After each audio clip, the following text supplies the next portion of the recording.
We are live, ladies and gentlemen. If you'll just hold on 1 minute, I am streaming to some new platforms, so I need you guys' patience. And come back, press go live, and I don't see it. You guys will have to give me a minute because something's not working here. You now.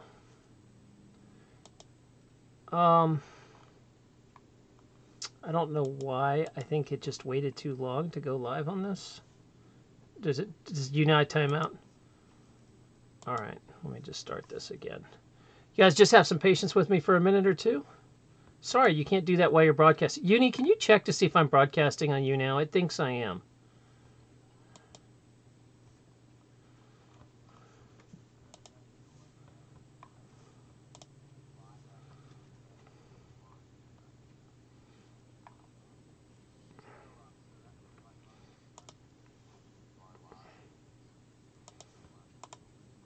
Okay.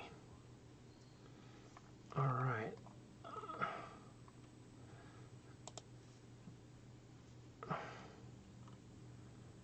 Okay, and post. Hey, you know, it's probably you. Go live now. Start. Hi, Maddie. Thanks, guys. You'll have to give me a minute to make sure everything's working all right. I am streaming to some new places, and I have no idea if this is going to work, especially I'm streaming over at DLive for the very first time, which is DTube. It's a decentralized YouTube, and they just started a live stream service that told me about this morning. So we're giving that a run. Uni, am I on it, you now? Because all I see is a black screen, and I don't know if that's normal to save bandwidth or something.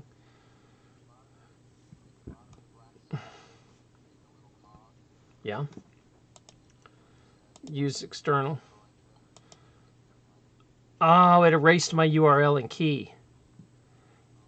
Am I supposed to put the URL and key of my... Do I put the Restream key in that? Or do I should put that into Restream, right? I wonder if I can cancel this on you now and just start over. Yeah, let me just start over because this is...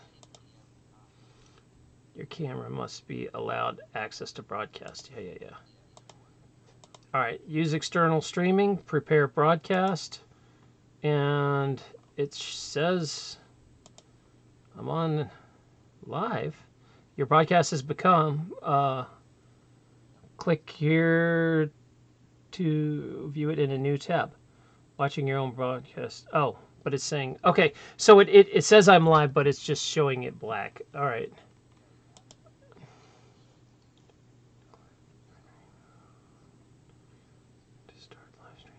Okay. All right. I think I'm streaming in DTube. I can't tell. It says offline. Damn. Can you check to see if I'm... Update. I don't know if it's working. It says I'm off. Or did it only record? No, DLive. Yeah. It's thought let me double check to see if it's going on my dashboard here.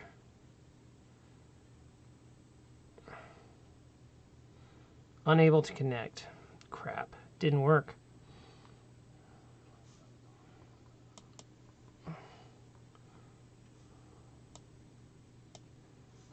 No. Well, I've got to apparently change the title of my live streams. Copy. I wonder if it's too late to do that while you're streaming. Okay. Yeah, it doesn't seem to be working. I'm going to try to start it one more time, guys. I appreciate y'all just having patience with me for a minute, because it doesn't know if I'm streaming on you now or not. DLive, you're killing me. But you know what? They might, because it's brand new. Oh, no, it says it's going. I don't get this. End. All right, I'm going to end it. Can't restart or edit. Ended live stream. Continue. Okay. Let's try it one more time.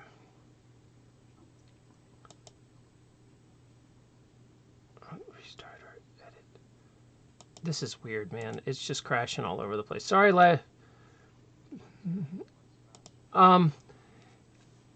it's acting like it says don't forget to click start streaming in OBS to start a live stream. I mean, I'm streaming. I don't know why it's not finding it. I wonder.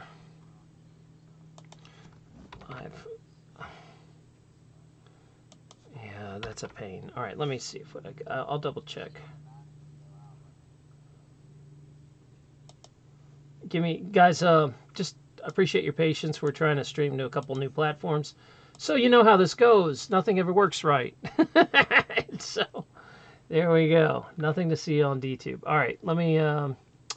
It's not DTube. I'm actually streaming to. Let me double check that this is the right keys. And I thought I had it all right, but maybe I don't. Stream key. All right, well, Rock, you want to say hi and take over for a minute? Go ahead. Now my stream key looks right.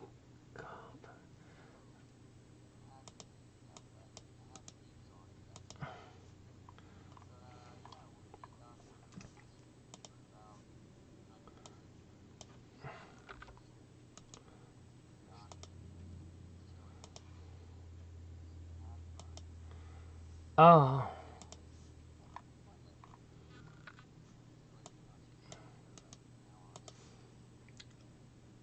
Oh, I love.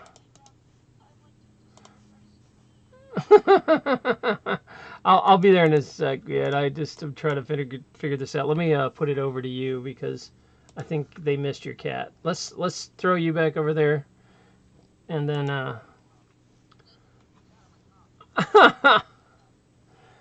All right, we're trying one more last ditch effort, then I'm going to move on here if this doesn't work. Copy. It wants to know the authorization.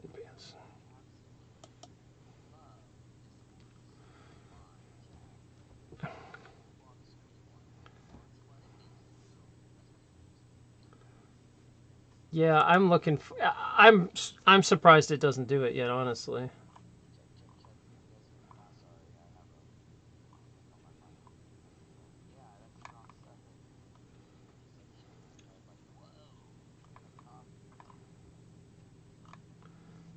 Okay, I don't know.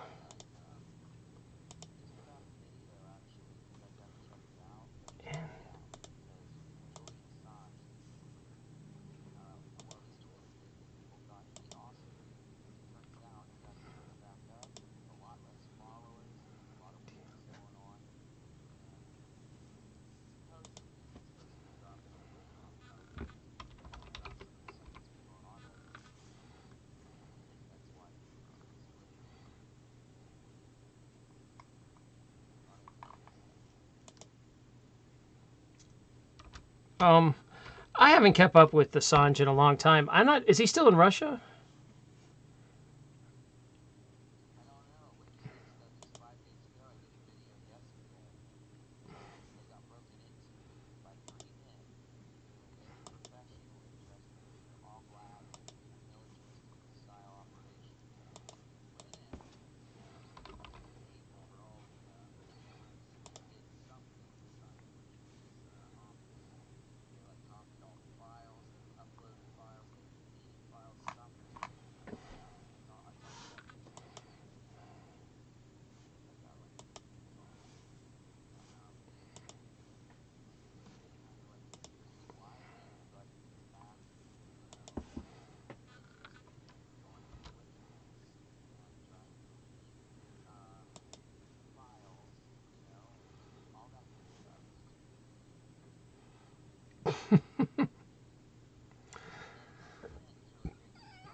Wait a sec. I'm just getting finally to the stream.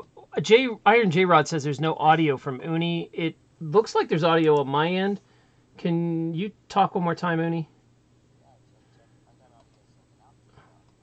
Oh, because it's Discord, it's going through the wrong. I've got to change it in Discord.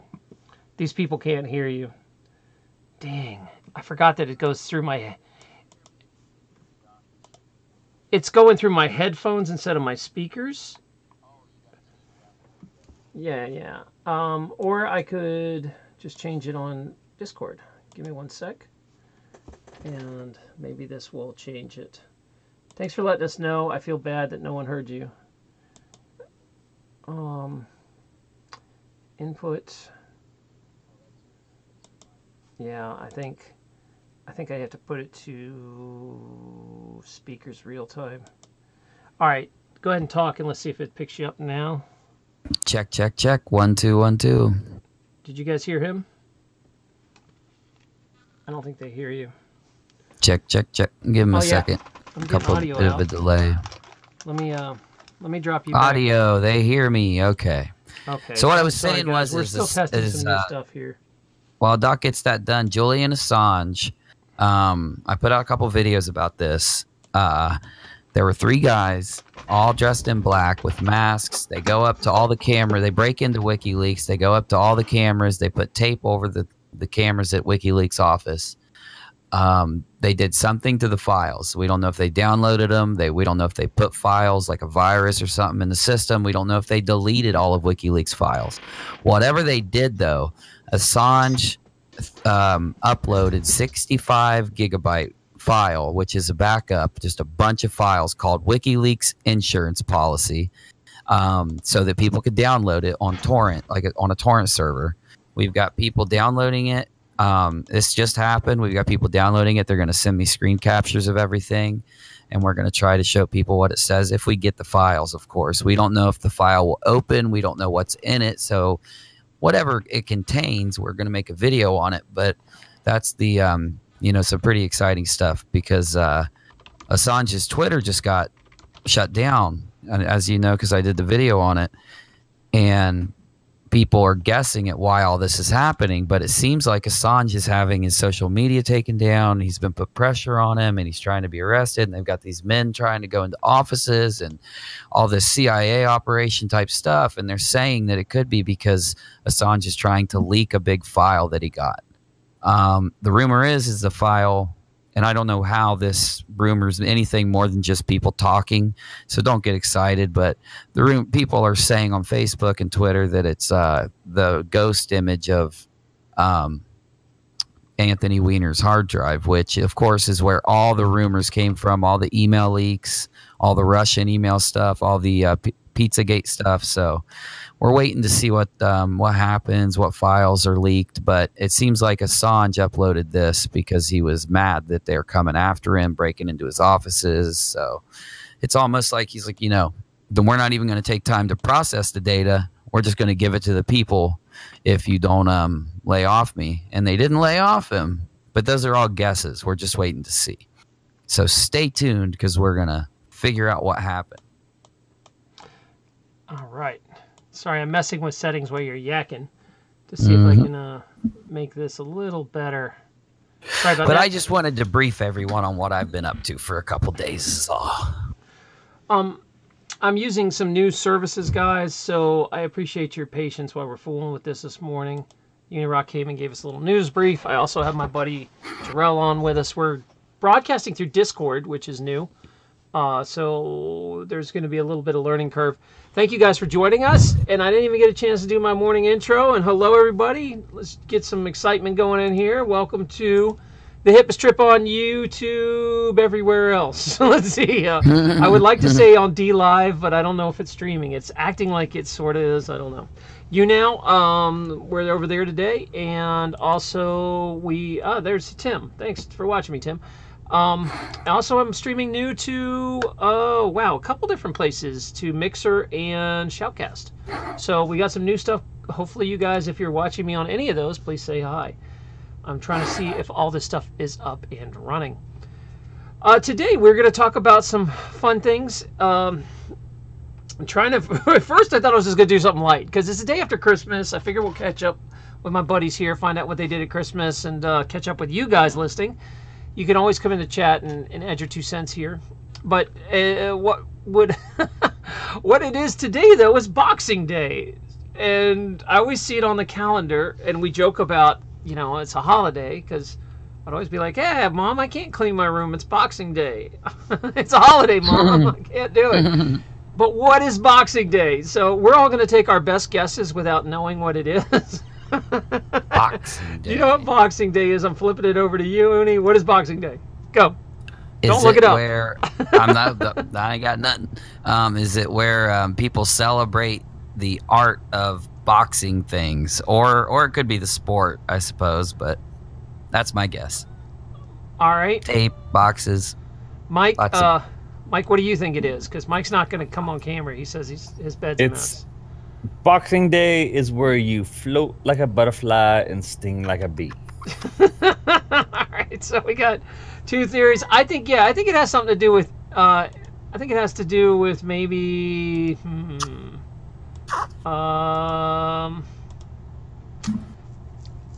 I feel like it's where you put all your stuff in a box after Christmas and put it away. Maybe they take down their decorations. Breaking down boxes. Nailed it. That has to be it. Shall we see what Wikipedia says? All right, you guys want to guess? There's some guesses about breaking down boxes. Yes. Hold on. There we go. I'm not sure here, guys. What do you think it's going to be? All right. Someone Google it. All right, we'll drop it over. Here we go. Here's what Wikipedia says. So, boxing. Someone Google it. Yeah, I know. That's what Shar said. You're cheating, though. You're cheating. We had to take our best guess.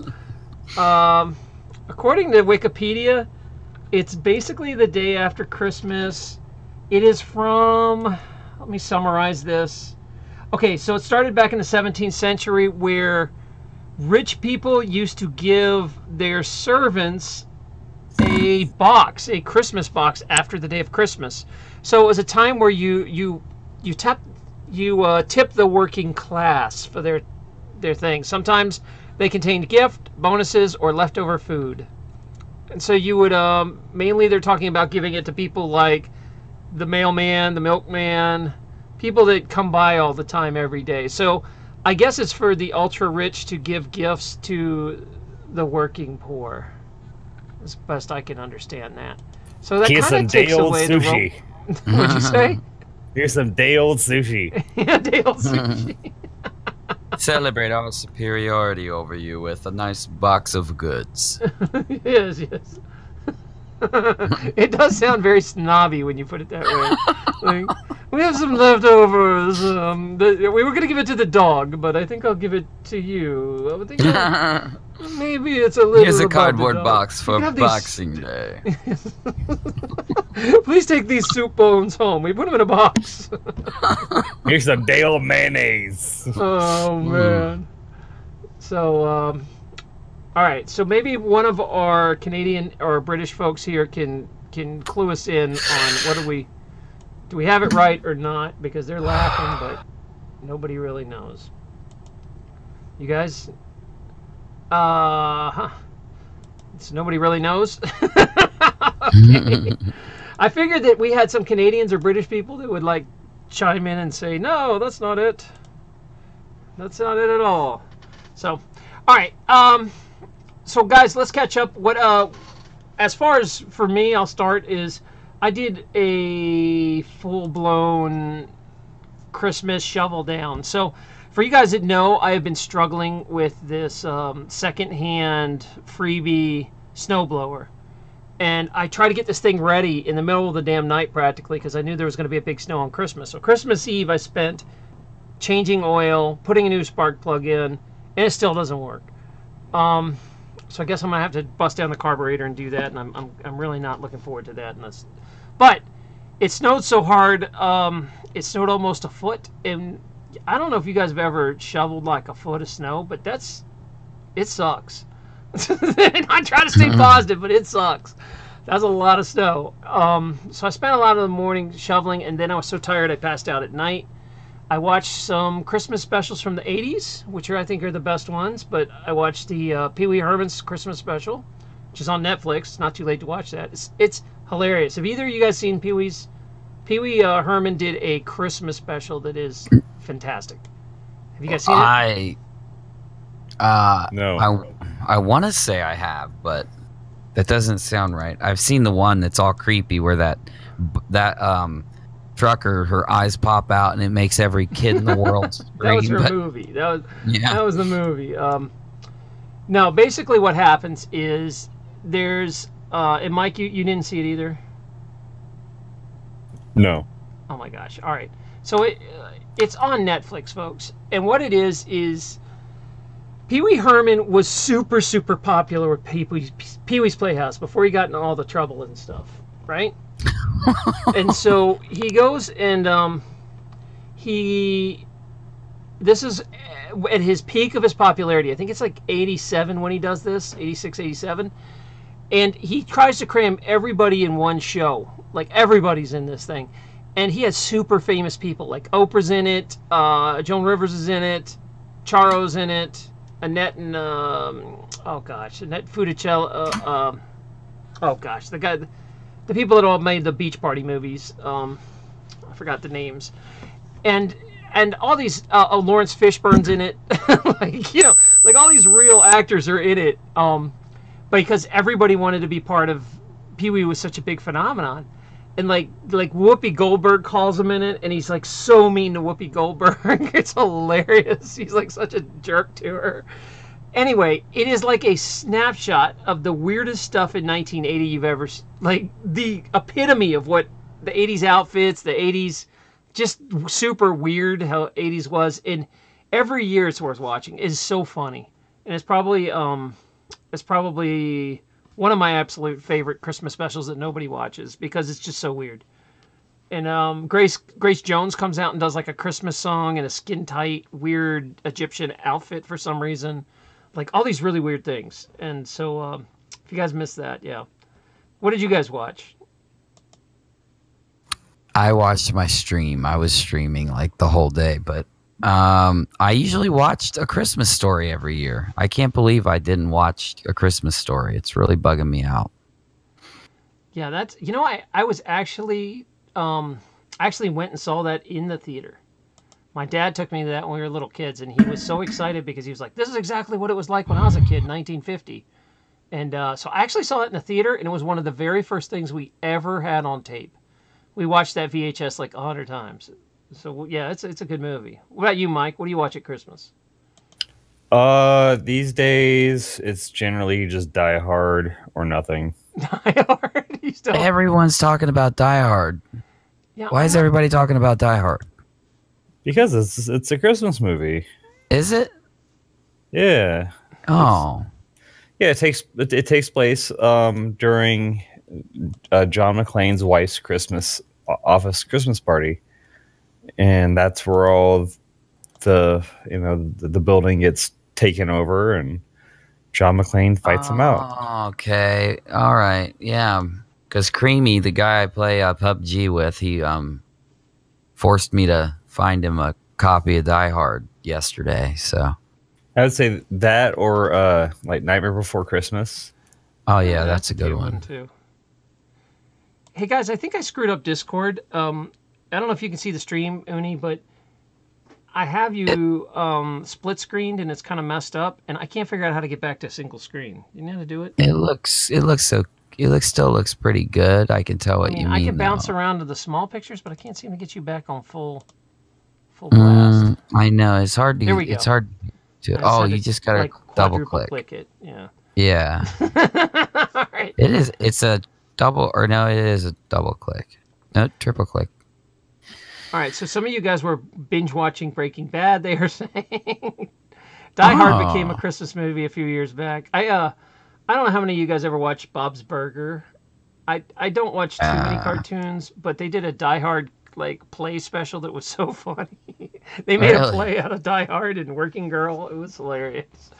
The other thing I watched is I watched there is a Muppet special from 87 or 86 where like they combine the Muppets, Sesame Street, and Fraggle Rock all into one show. They're all like trapped in a cabin. And it is one of the weirdest. Also, one of the. If you love the Muppets, it's one of the greatest Muppets things that ever happened. And Jim Henson's actually in it. They make him like do all the dishes. He's washing dishes, and it was really funny because I'm not really a. I mean, I love the Muppets from my childhood, but at Christmas I'm like, sure, I'll watch the Muppets. So I watched that, and then we watched Star Wars Christmas Special. But the terrible holiday Christmas special was different this year. Did you guys hear about this? No. All right, so let me tell you about, if you guys watching and you don't realize, Star Wars was huge. When did it come out, Mike? 77 or 79? 77. 77. So 78, some reason, Star Wars was really huge, and it hadn't become like cult status yet. And so George Lucas really didn't quite understand what he had on his hands, and he sold the rights for somebody to make a Christmas special. And the Christmas special was just a bunch of hodgepodge special effects and guests thrown together with no storyline. And it is one of the worst things you've ever watched, but it's hilarious because all like these famous people are in it, and it just makes no damn sense. And it's terrible. They tried to destroy all the copies they could find, but a few survived, and then they were copied and copied and copied, so they were like really bad. Huh? Do you know what the status is of those in terms of if Disney considers that canon? I don't know. I don't know if Disney owns it, but let me tell you what I found, right? So it's always really difficult to find. You can only find like a little piece of it online. YouTube might have a tenth of it or 20th because it gets taken down like immediately when it goes up on YouTube. But some guy, Labor of Love, and it just came out like a week ago. And he took the Star Wars special and edited it and cut it and added some clips and added some special effects and added it. So now this Christmas special sort of makes sense. Like he put subtitles in when the Wookiees speak. So it was I downloaded this thing thinking it was regular, holiday Star Wars, and it was completely different. Like he actually made it sort of good. There's a storyline to it now. It's just not a bunch of random clips. It was pretty interesting. So if you guys type in Star Wars Holiday Special, it's on YouTube right now until it gets taken down, and it's put up by someone named The Creator. So if you have a chance, go watch that. I am getting some YouNow audience. Hi guys. Hi Joey, Crystal, Moody, loving it. Thanks for stopping through. Let me ask these guys in D. Is this working? So that's what I did. I can't believe you guys don't watch crappy Christmas movies. I'm kind of disappointed in you. Bah humbug. God. Well, Die Hard's good. Die Hard's still a good Christmas movie, but it's it's Die Hard. I did see that someone was putting a Die Hard Christmas ornament that was like him climbing out of a aluminum shaft. Have you seen that, Mike? He's climbing out of a ductwork. Let's see if I can look it up. You guys don't know what I'm talking about. Die Hard.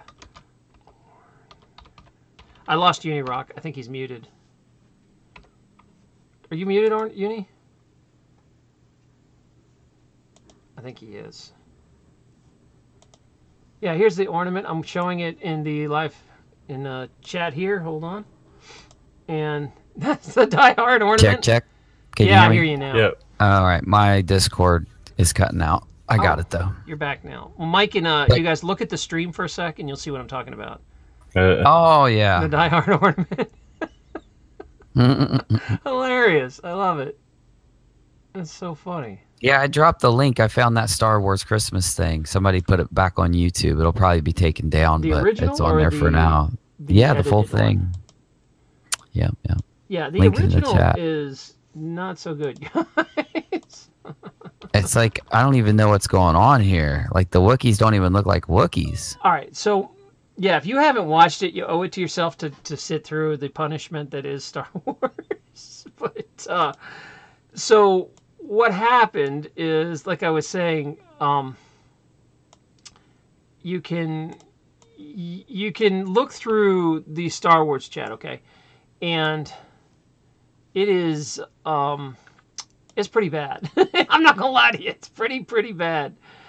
And what it's about again is they kind of just sold the rights without knowing what they had, and it's so funny because when George Lucas get interviewed, he's like, I would destroy every copy I could find, and it kept surfacing because it was live on TV. So if you had a VHS in 1978, you could get it, and so that's this the kind was of quality. live. It was Oh terrible. my gosh!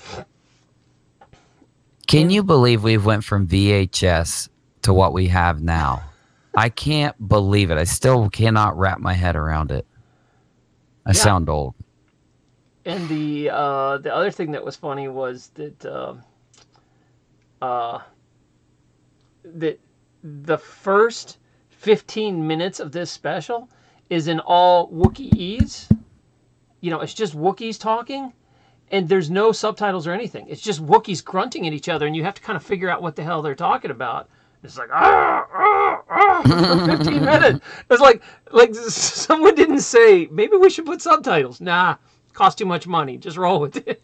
It was terrible. Oh, yeah. Oh, no. And they're not he good says, Wookiees either. Jay Similar, he says the new worst Star Wars movie is called The Last Jedi. So bad. I haven't seen it yet. Please don't ruin it for me, but I'm I can't. I'm waiting I for can't it to go talk to about Cody. it then. I can't justify spending money on a movie anymore. Because you're talking about Kate, because usually Kate would want to come if I went to a movie. So you're talking about two tickets that are probably $15, so $30 plus popcorn and junk food and all that crap that goes with a movie. So you're out $60 for 2 hours, $60, unless you do the matinees, I guess. But I think I'm just gonna wait for it on Cody, like I did with Rebel One. But I liked. I hate to admit it, I liked the Rebel movie. That wasn't that bad. Can you hear me, Doc? Yeah, I can hear you. Oh, okay, good. I thought my audio looked like it cut out again. Yeah, I would tell you about it, but I don't want to spoil anything. Oh, you saw it?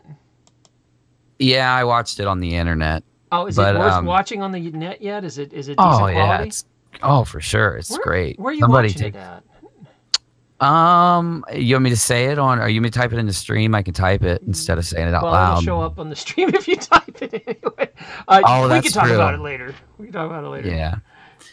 It's easy to find. I'll just say that. But yeah, it's really shocking. I think me and Creamy talked about this for like an hour in my stream today. It seems like when they made this Star Wars movie, and I won't ruin anything, I swear. It's almost like instead of them writing this story that will work and that makes sense, and that, Lucas sat down and wrote Star Wars 1, 2, and 3, or 4, 5, and 6, however you want to look at it. But he had this whole story written out. He knew what was going to happen, kind of like Game of Thrones. The dude knew what was going to happen through the whole thing. This new stuff, they don't do that. They had the guy come in and write Star Wars Episode 7. Who J.J. Abrams came in, and whoever wrote it with him, they did that. Well, Abrams didn't do this one, so this guy named Ryan something came in and did it, and he actually wrote the majority, him and whoever helped write it. So they just sat down and wrote the rest. So it's not like they had this story set. It's just something that they're throwing together with whoever comes in to do it. And that just seems really strange to me, Doesn't seem Star Wars. They're not following an arc, and you can tell when you watch it. It leads to a disjointed mess. Mm-hmm. Like, give me an idea. Mike, you also saw it, and now Mike's a pretty huge fan of pretty much anything sci-fi, and you went out and saw it opening night. Give me your impression without spoiling. I wouldn't bother. Cody worthy? Would you watch it on Cody? Yeah. All right. So this you'd is watch like, it for free. Okay. I'll give you my sum up. So I start watching it. I'm into it because it has great special effects. But everything is disjointed. Exactly what Mike said. All these special things that are happening, like if it would have happened in the old Star Wars, it would have been a major event, and we would have been emotionally invested and been like, oh my God. And right as the movie starts, 2 or 3 things happen that just seem completely absurd, even for Star Wars, because, like stormtroopers can't hit anything, but you believe it.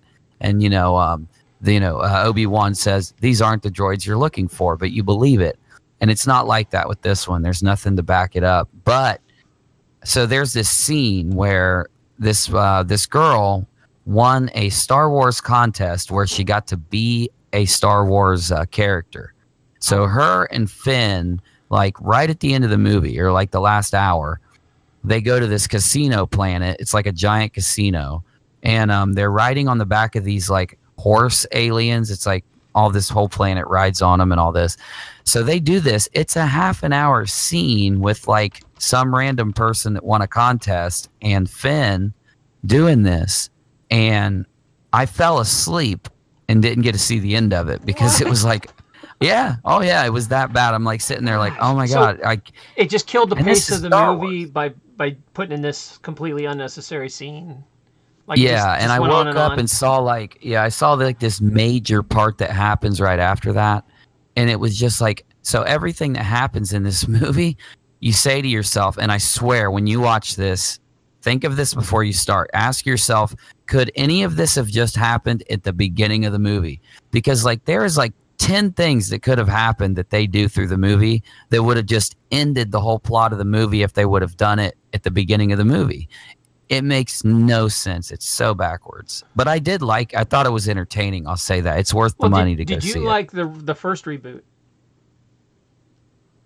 Okay, so as it sits in Star Wars, no, it's atrocious. But yes, I did. Since it didn't have anything to do with the original Star Wars, I was like, okay, it's a new movie, and I was like, sweet, this is good. Are you talking about the Rebel one or the Force Awakens? The very first, 7, Force Awakens. I'm like, yeah, that's good. I liked the Rebel one too, because it was like a story that it ended out and it worked. You've all seen it, so I can talk about that. But people die. All of them die. So it's a sad story, and it was nice seeing. You knew they were going to die because like they mention it, and if you pay attention to Star Wars, they say all the Bothans to get us this information died. The Bothan spies that brought us this died. So they're all going to die at the end. But it was a really good story about how they died. Like it was epic. So I think that's the best one so far. Yeah, was the last one. But this one was just picked up by some dude. Like he probably only watched Star Wars like 5 times, if any. It's so weird that they would sell that. Mike, what's your opinion on that? On what? Did you like the first, the reboot Star Wars, and then what do you think is going on with Star Wars? I liked Rogue One. I thought that was decent enough. I wasn't a big fan of the first of the new trilogy either. Like none of it just feels Star Wars to me. Yeah, I kind of dig. I'm with you on this because I like the idea of Rogue Ones where they're just spin-offs and they have nothing to do with the old storyline. If you just want to make a movie in the Star Wars universe, that's cool. I'm down with that. I'm sorry, Reverend Hall just put the explosion of the Death Star was just a big insurance scam. Probably. I wonder what that I need to make a video on that in space bucks. It was a false flag attack. Honestly, it was. It was a false flag. Here's the thing, though, right? There's these video games called I don't know if I'm gonna get it wrong. There's video games called the Old Republic. That's what it is, and they are epic. Okay, like you can take the cutscenes of those video games, line them up, and have an awesome Star Wars movie. That's why millions play it. Same thing with this one called it's like the Force something. It's like the Force something big. It's like they use the Force in this one game too, and it has a lot of cutscenes, but they can use the Force like really crazy because in the movies they're kind of moderate about it. And there's this Sith Lord that used the Force like real crazy. Like he would throw people around and pick up ships and rip them in half with the Force. So, and that has really good cutscenes, and you can watch that as a movie.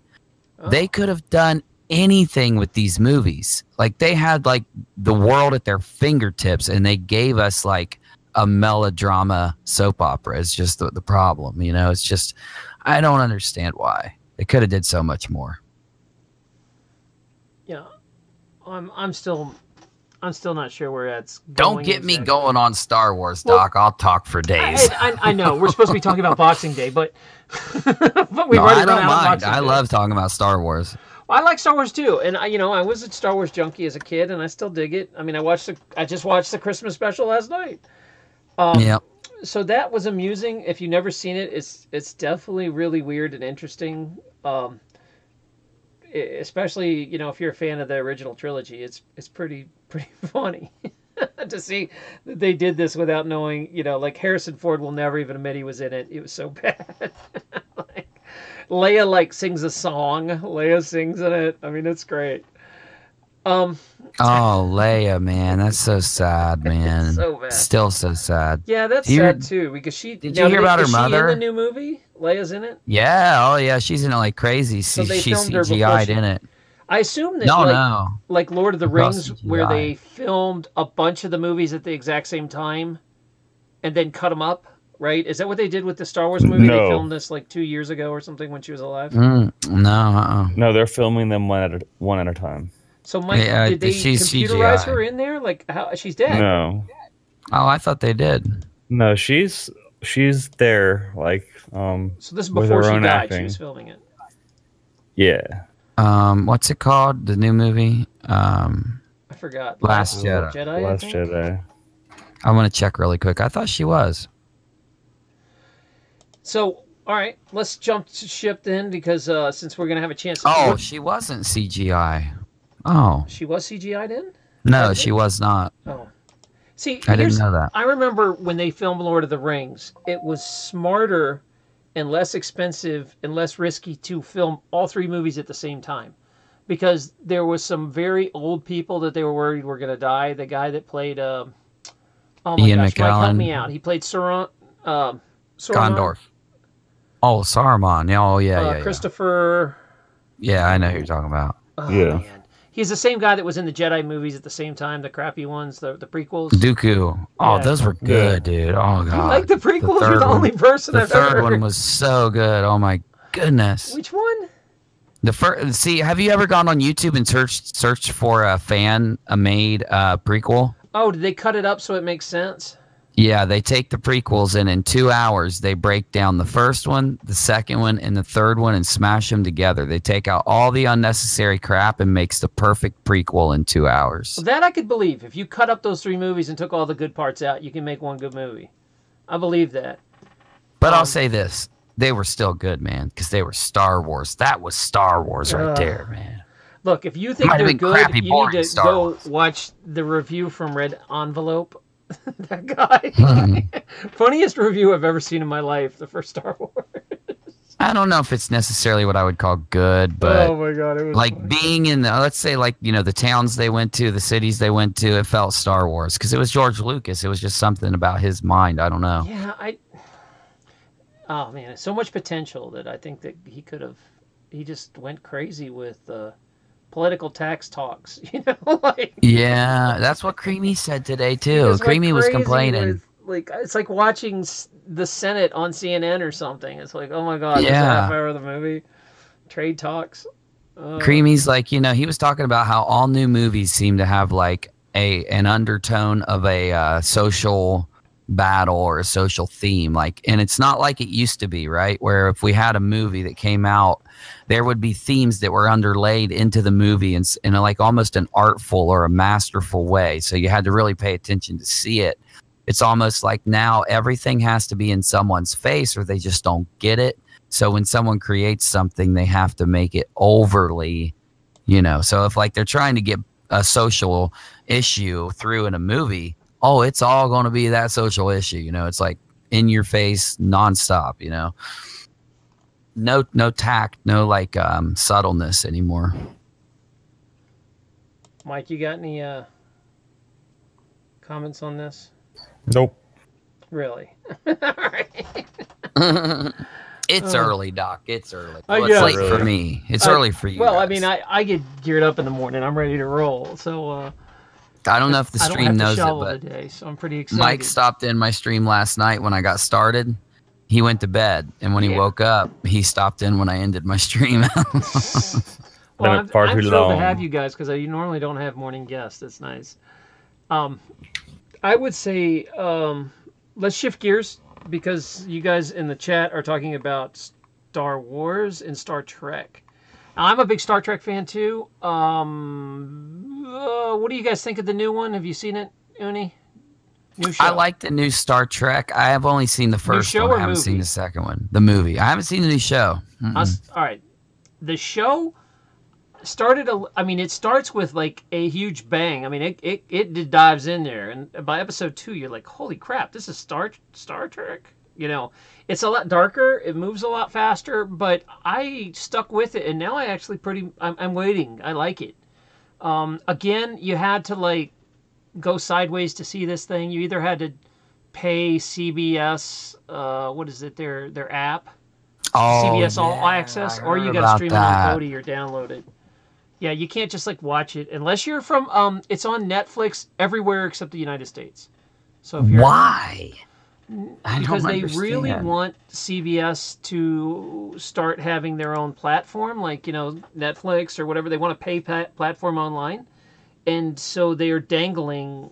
They're basically holding. They're trying to force us to do it. Yeah, they're And holding that's what's going to kill it. Star Trek hostage, which really made a lot of people mad because we've been waiting 20 years for Star Trek to come back on TV, and they've like thrown all these huge obstacles in the way just to see the damn thing. They hope do it that so comes much back. anymore. I don't think it got canceled, but The only way to battle that is to just not watch it. It'll eventually come out on the internet and then watch it there because, we got to stop letting these companies do this. It's just really atrocious.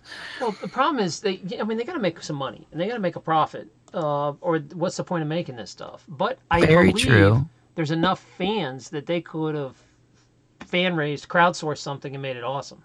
Oh, people would have. They could have started a damn GoFundMe page for the new Star Trek, and it would have made millions. Yeah, and that's it. We could have just had it paid off, and then they could sell whatever the rights to something and make some money that the way. biggest GoFundMe, the biggest crowdsource was Star Citizen, which is a game that came out in '89 on PC.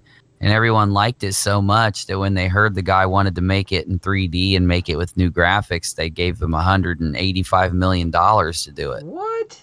There was Yeah, that it's big of a called- fundraiser? It's so good. It's so good. Oh my Star gosh. Citizen.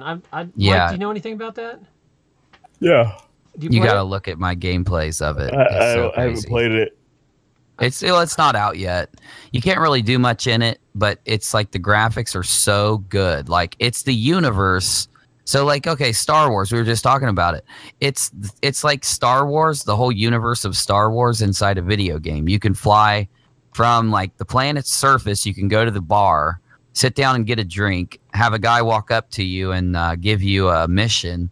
You can walk. You have to walk all the way to the spaceport, get in your ship, fly from the surface of the planet into space, do a hyperjet jump, and then go do whatever you would do. It's like so realistic. It's out of this world. It really is.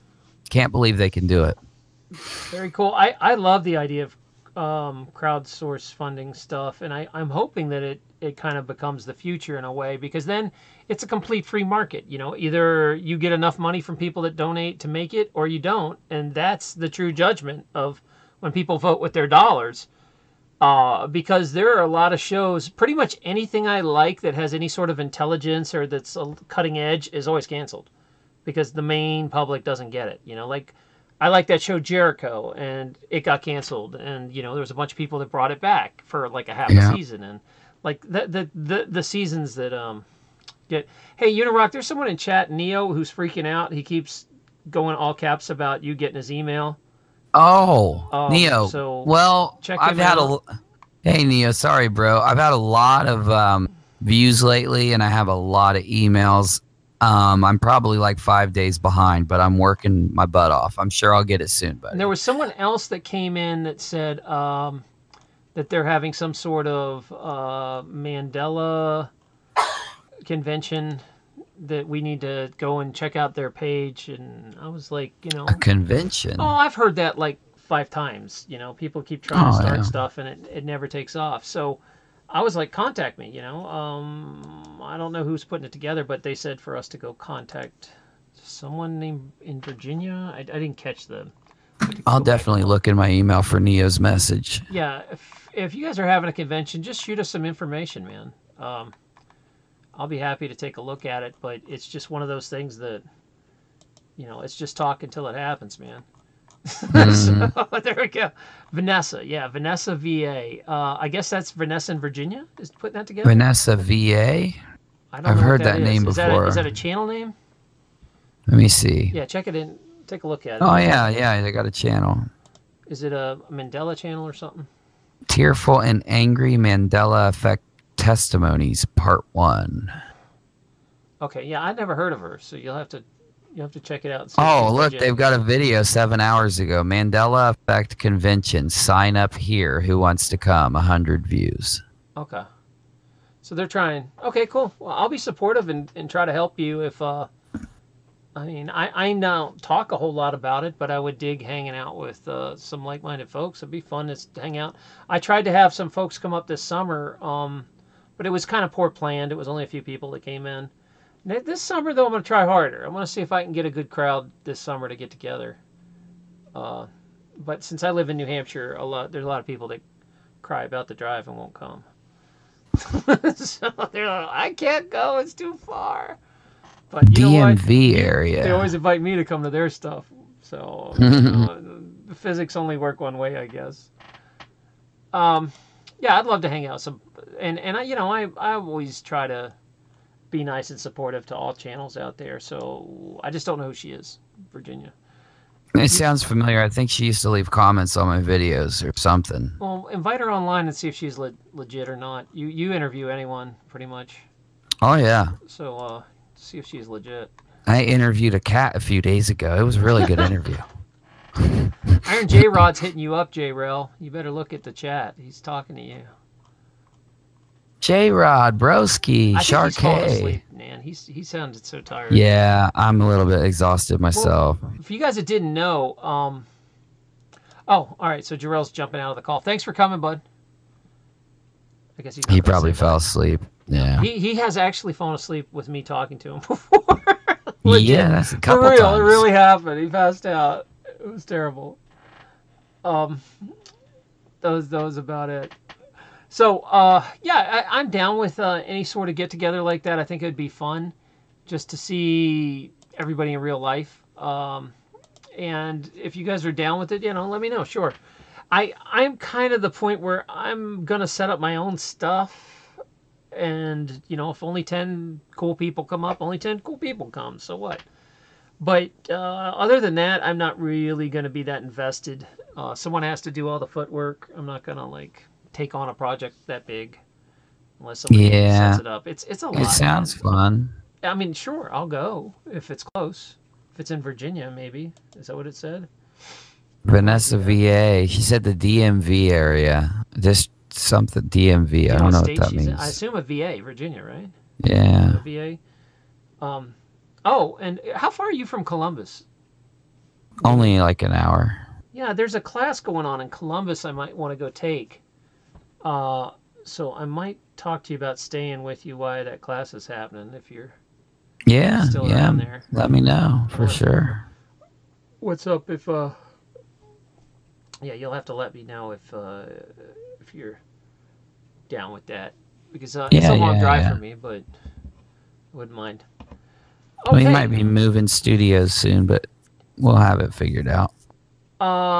Tracy, did you answer the stream the stream question? Oh my gosh, yes. Let's get back to the main topic. What is Boxing Day? For you guys that came in late, we took our best guesses what it was, and then we finally looked up that it was like for the ultra-rich to give their leftovers to poor people.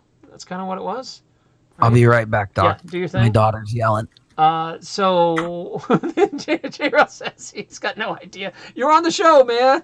What's going on here?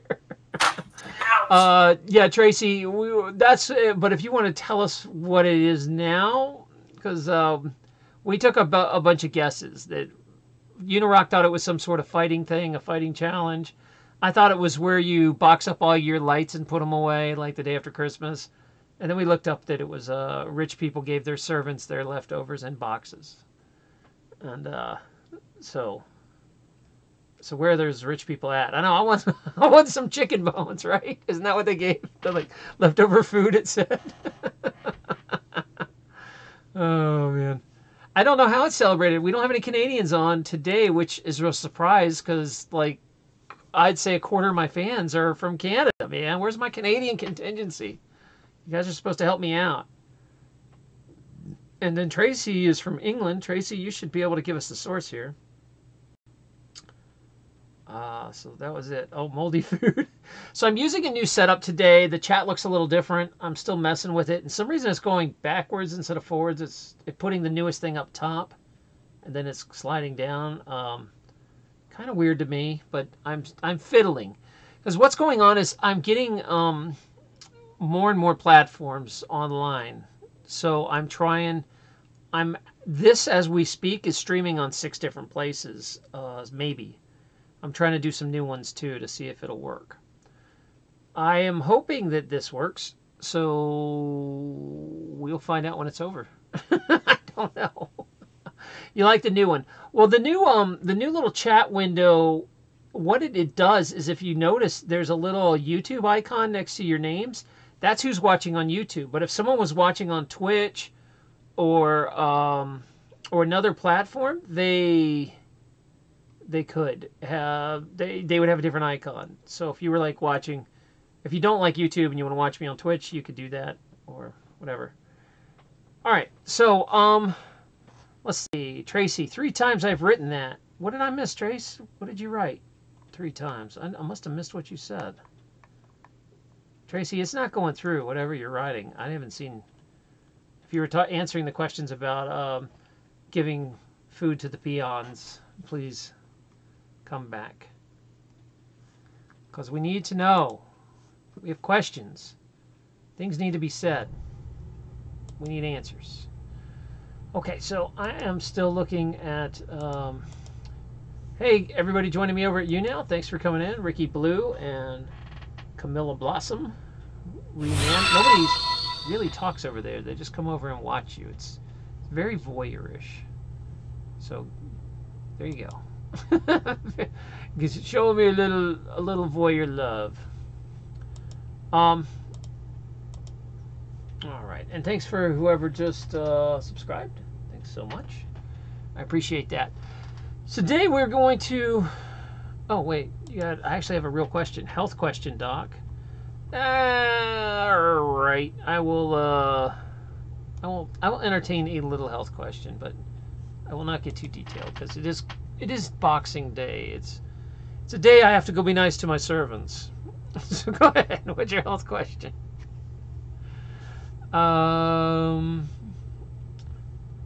Okay. My father, digestive issues, hemorrhoids, hard to go, lots of loose stools.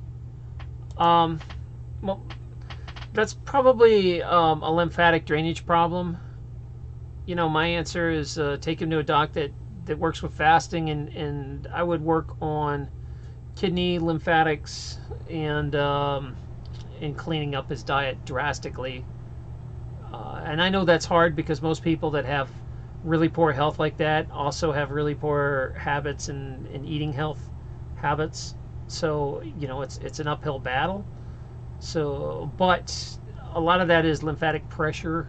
When you have that high kind of hemorrhoid pressure, you might want to, the best thing they do is fast, honestly. Fasting's the easiest thing, but don't do it without a doctor if he's that serious.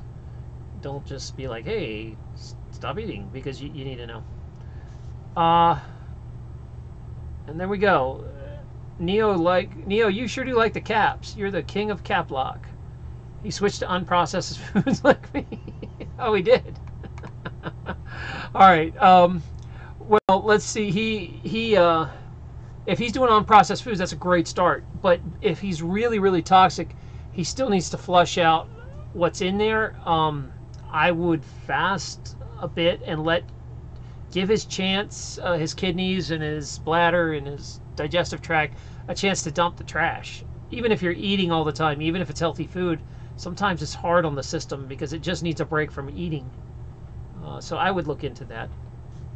Thank you. Sorry, I'm just teasing you, man. As long as you look at it, he wrote all in low caps now. You know I love you. I'm only gonna tease you unless like everything you say is all caps. That is kind of annoying, but you didn't, so you're forgiven. Boxing Day is a holiday for many Canadians. Oh, we got a Canadian. Thank you. It gives people a chance to take part in the post-Christmas. Wait, it ran off. Post-Christmas sales and watch ice hockey games.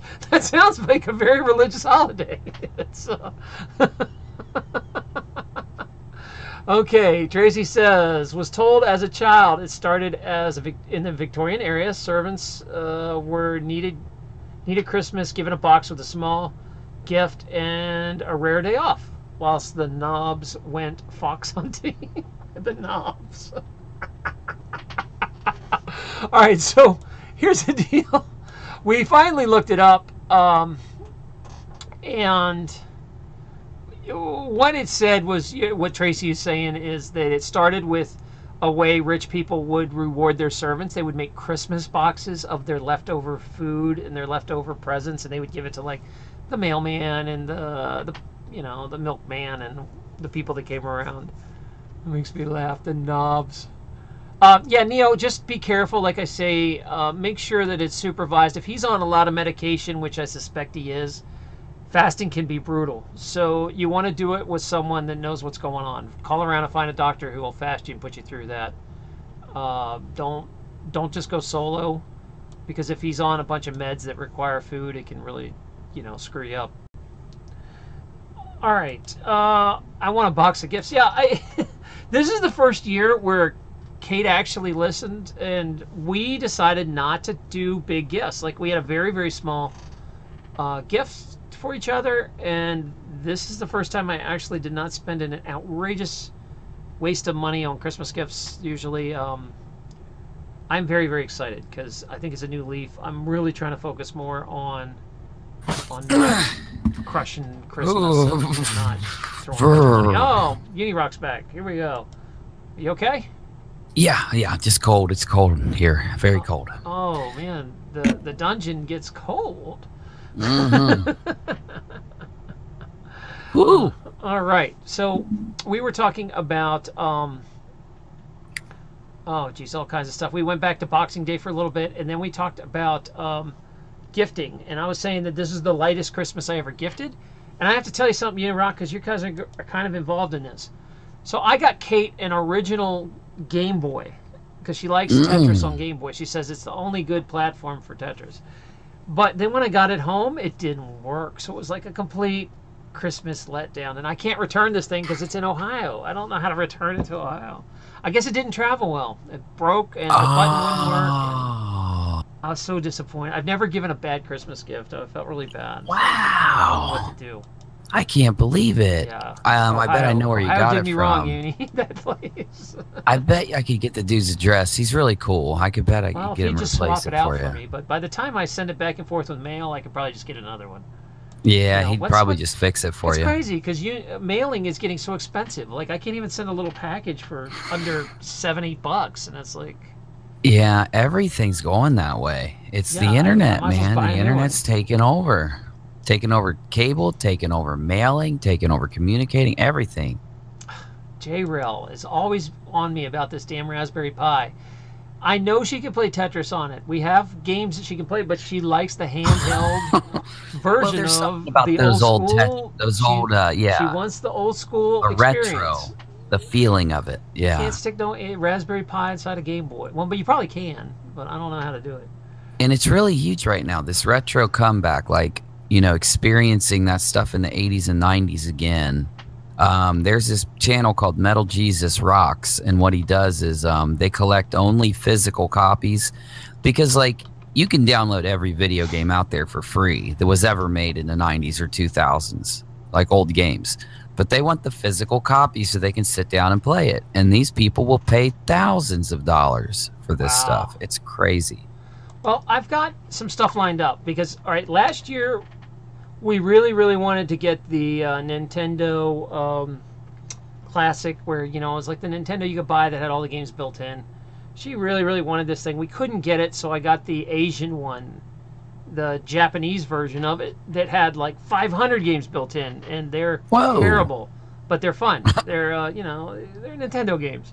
So I plan on streaming that. I really need to start a gaming channel because I've got a device that's going to let me hook it up to the computer and stream directly from the PlayStation, directly from That's these awesome. old units. So it should be interesting because everybody's like usually streams the emulations, but I think this will be more interesting. That's what I do. I do it. emulate. Well, I don't know if it'll work, but I need to maybe set that up because I know people will like lose their mind if I game over at my channel. So. Oh, I know. And what is with that? It's so crazy. I had to know. make a gaming channel. But the other issue, Uni, let me ask you, is how do they deal with, like, I played Dragon's Lair and there was like a copyright notice because I guess the music or the copyright.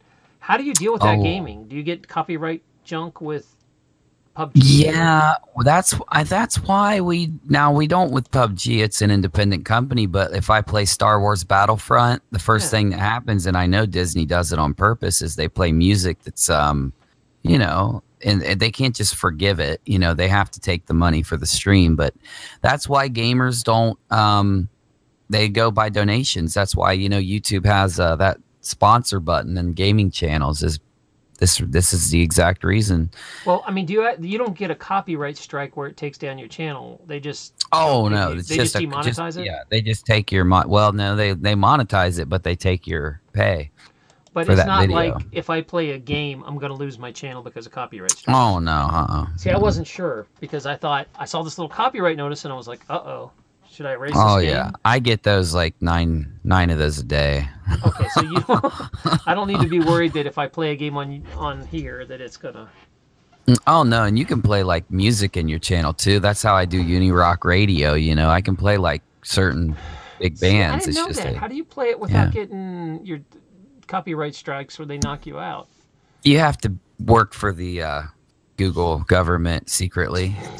They just like I do. Just take your money and give it to the music. If you're a reptilian Uni Google employee, then yeah, they'll hook you up. So somebody's gonna clip that and make a video out of it now. Yep, for sure, because you're gonna. So, for you guys that don't know, Unirock has gone on about 20 hours without sleep, maybe more. Oh, right? That's normal. Yeah, but damn, dude, So, if you guys are just coming in, I go to bed early. I went to bed because I shoveled and was just exhausted. I went to bed at like 9 o'clock last night or 10, something like that, early. And then I wake up and it's about 5:36. I get online and I'm like, holy crap, Unirock's still live. I go over there, he's playing PUBG. And he's live until like 9:30. You played almost 10 hours yesterday. Yeah, 10-hour stream. That's crazy. Mm-hmm. Just finished it. The night before we did 12. And I still get all my work done. I don't know. I just don't sleep. It was the military. It did this to me. I sleep an hour or two and then I go for a while and I sleep an hour or two. I would be so sick if I did that. There's no way. I'm like a sleep junkie. Yeah, sleep, man. Life's too short to sleep. Yeah, man. it is. I got a long time to sleep coming up here after a bit. So, Jay Simmerly asked me, Dragon's Lair got you struck? You mean the old arcade MAM room? Yeah, that is the old version. I played a Dragon's Lair in Space Ace, and I played it just to test my streaming, and I got a little notice saying, this is copyright. So it made me nervous. But if long as I don't lose my channel, I don't give a damn because I'm not going to make any money on those streams. And you don't get a copyright strike or nothing, but it's just a warning. It's like a yellow they copyright just steal notice. Your monetization. Yeah, that's it. So I don't have to worry about my channel going down if I play games on here. And it's fun, Have you heard of someone losing their channel over putting certain games up? Kind of. Okay, so PewDiePie had an issue, and he's the biggest YouTuber. Where he was streaming PUBG, and he had an issue. But it was because of something that happened, so... He said a bad word while he was streaming. Oh, that. And they said, well, you can't... And they said to themselves, what can I do to PewDiePie since he did this while he was streaming my game? So they said, well, let's copyright strike him. Let's tell him that we won't give him permission to play our stuff. So Because of the racist thing he said, and then yeah, God. and which is weird that it shows us that a company can go in and pick and choose, you know, which is understandable. It's their game. Their product, yeah. Now here's my deal. We pay a lot of money to play that damn game, you know? Like seriously now. Most games are 60 or 70 or 80 bucks. I think that I'm buying a copy of that damn game. So if I want to stream it, if I want to play it on a freaking movie theater screen, I shouldn't get in trouble or they shouldn't be able to say no, but well, it's really dumb because if gamers stream your game and like it, it is insane good advertising. If you piss off a gamer community, if PewDiePie comes out and says, hey, all y'all PUBG treated me like this, don't play it anymore, I guarantee a bunch of people would bail on. People are very fickle about you screwing with their experience. Mm-hmm. You know, if they're not that loyal to that game that they wouldn't jump and just play another game. And they've killed games. We just had a game get killed because of this. Battlefront 2, the Star Wars game. It was pretty much killed now. It's pretty much dead. Because nobody can stream it? No. We can stream it. We can play it. EA Sports or EA Gaming, the guys that do Call of Duty and all that stuff, they got their hands on the license, and it's not the exact studio. Okay, some people are going to nitpick me for saying that, but they got their hands on the license and they made the game, and they wanted to just make as much money. They wanted to capitalize on that Star Wars license. So they did loot crates, which is gambling for kids. It's literally paid gambling for kids. They made it so like in PUBG. Yeah, I was gonna say, I thought every game does loot crates now, like Rocket League does kind of. But they're skins typically, right? And Battlefront's big and it's competitive. So, you know, people are going to log in, want to play with their friends, and they're going to want to play competitively. And so they're going to, if you buy skins like in PUBG, you can either buy the skins or earn the money to get skins. Bam, you know, no big deal. It doesn't affect gameplay whatsoever. It's just fancy. It's just an outfit. But in Battlefront, it completely empowered your character. If you rolled, you know, if you bought the loot crate and you got lucky, you could do some damage on the battlefield compared to somebody that didn't have that power. It actually gave you powers. Oh. And they locked it behind like the slowest. So you'd get a roll like one of these little random, they called RNG rolls, random number generator rolls to get like, you know, very low chance of getting a good power. But if you did, you were going to go in and just blow people up. So kids, of course, were going to pay thousands to roll these loot boxes because we've seen it in handheld games. You know, there's no regulation there. So those free phone games, that's how they get by, and they make millions. And, you know, they EA made a system where you're going to play that game and you're going to suck no matter how good you are. So you're going to roll for the crate and you're going to run out of money and you're going to start spending your real hard-earned cash to do it. And, of course, the demographic was children, and it was enormous. We're talking Congress. We're talking state senators. Oh, yeah, this all just happened in the last couple of weeks. I was talking about it on my main channel a lot. Yeah, Doc. But so what happened?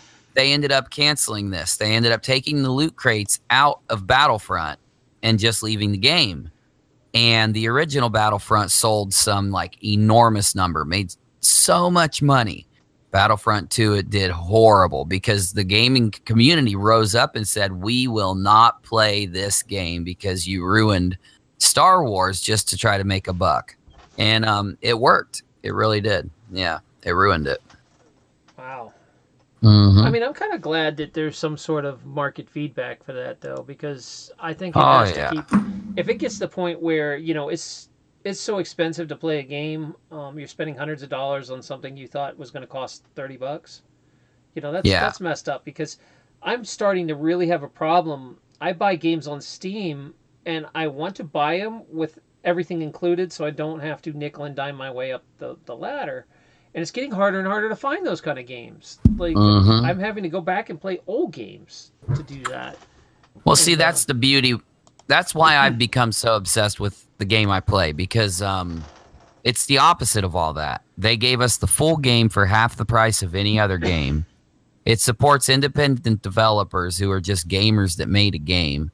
And they made the best game possible that beat out every single game of the last, I don't know how many years. It's beat them out because it's that good is why. And it shows. It restored my faith in gamer humanity because, like, in humanity in general, it shows that we can rise up as a group of people. And we may not be able to do this in politics yet, but at least, you know, in our entertainment, which is so weird. We should be able to do this in politics, but we rose up. We all complained, you know, and now we have independent companies actually doing something. And I think, you know, some people will say, why are you guys talking about that? It's not relevant to what we talk about and what goes on. No, it really is, because it was a community of people that said, hey, if this guy's going to do it right, and he really did do it right, let's support him. And everyone did. And now it's the most streamed game, the most watched game, and the most played game. All three. And it all came out just a few months ago and just took the community by storm, and the community stood up and supported it. And that's why. So it shows that there is strength in people standing up for what they believe in. And I think that's a good story to learn right now with the state of politics. I think it is important, because I know people are like, why are you guys talking about gaming? And it's a good tie back, because you don't realize that gamers spend more money than every person out there that goes to a movie, every DVD sold, every other alternative. I think it's even more than like cable TV.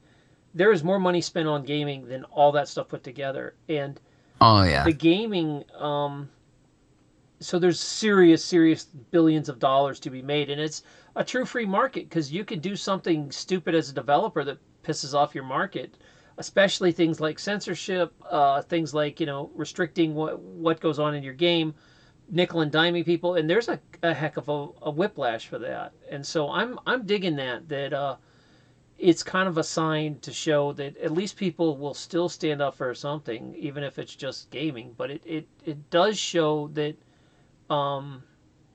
multi-billion-dollar corporations can be taken down by a group of pissed off people that are all friends online.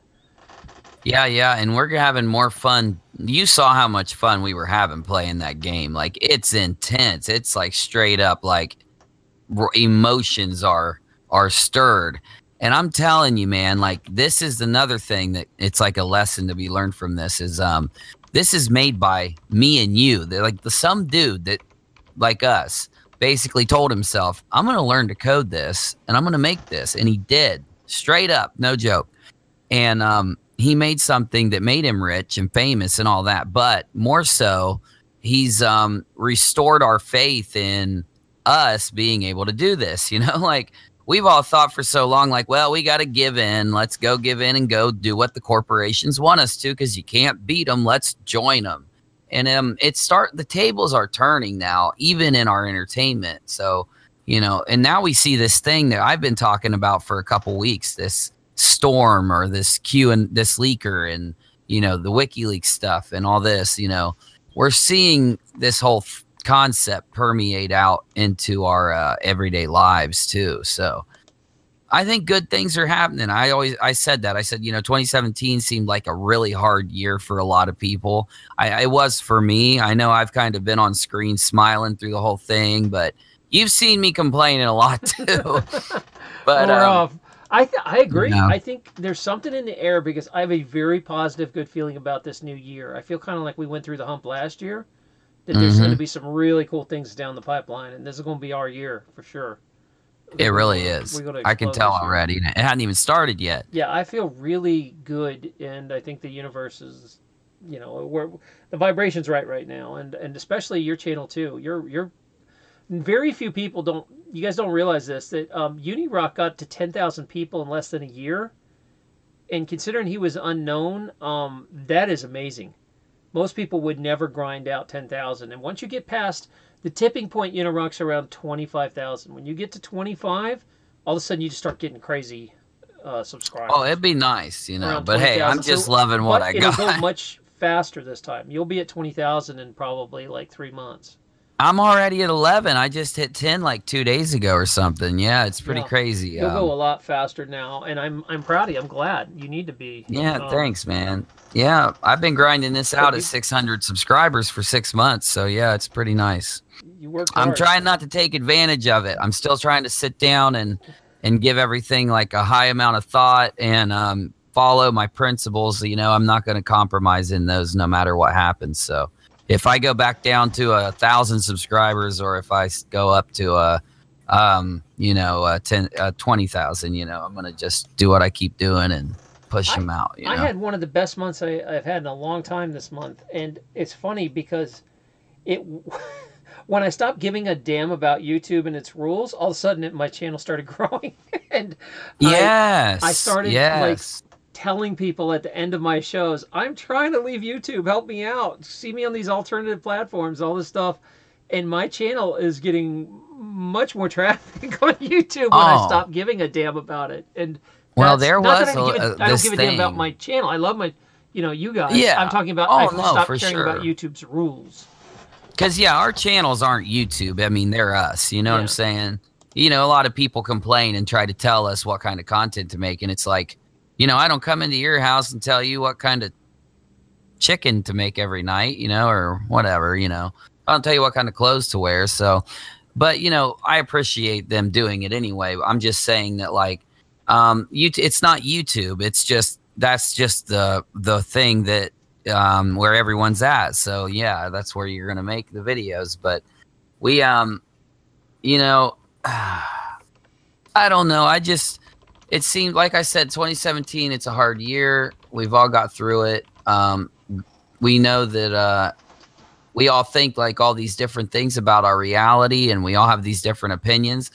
I don't know if I had any help in trying to get people to come together a little bit, but if I even helped one tiny bit, then I did something right. So it was really cool. Oh, what I was going to say, there was something else that happened right when I started to get views on my channel. Because if you notice, I was growing really fast, and all of a sudden I stopped. And it was right around that Las Vegas video. And so then I didn't get nothing for views. The entire time the Las Vegas video was down, and YouTube emailed me, and I'd fought YouTube this whole time, basically saying I did not break your rules.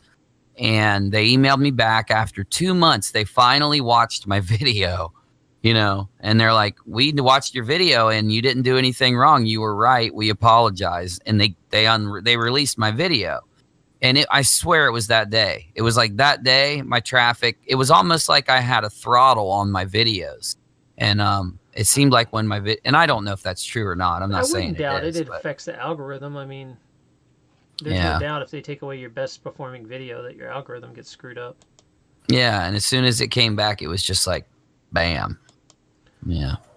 Yeah, so that's interesting to me, because I had a couple videos go up and down, and I'm wondering, like, you know, how much of that is algorithm stuff. And oh, it's a weird animal, that algorithm. I'm starting to see it now. Yeah, and this is another reason I'm pushing this year is going to be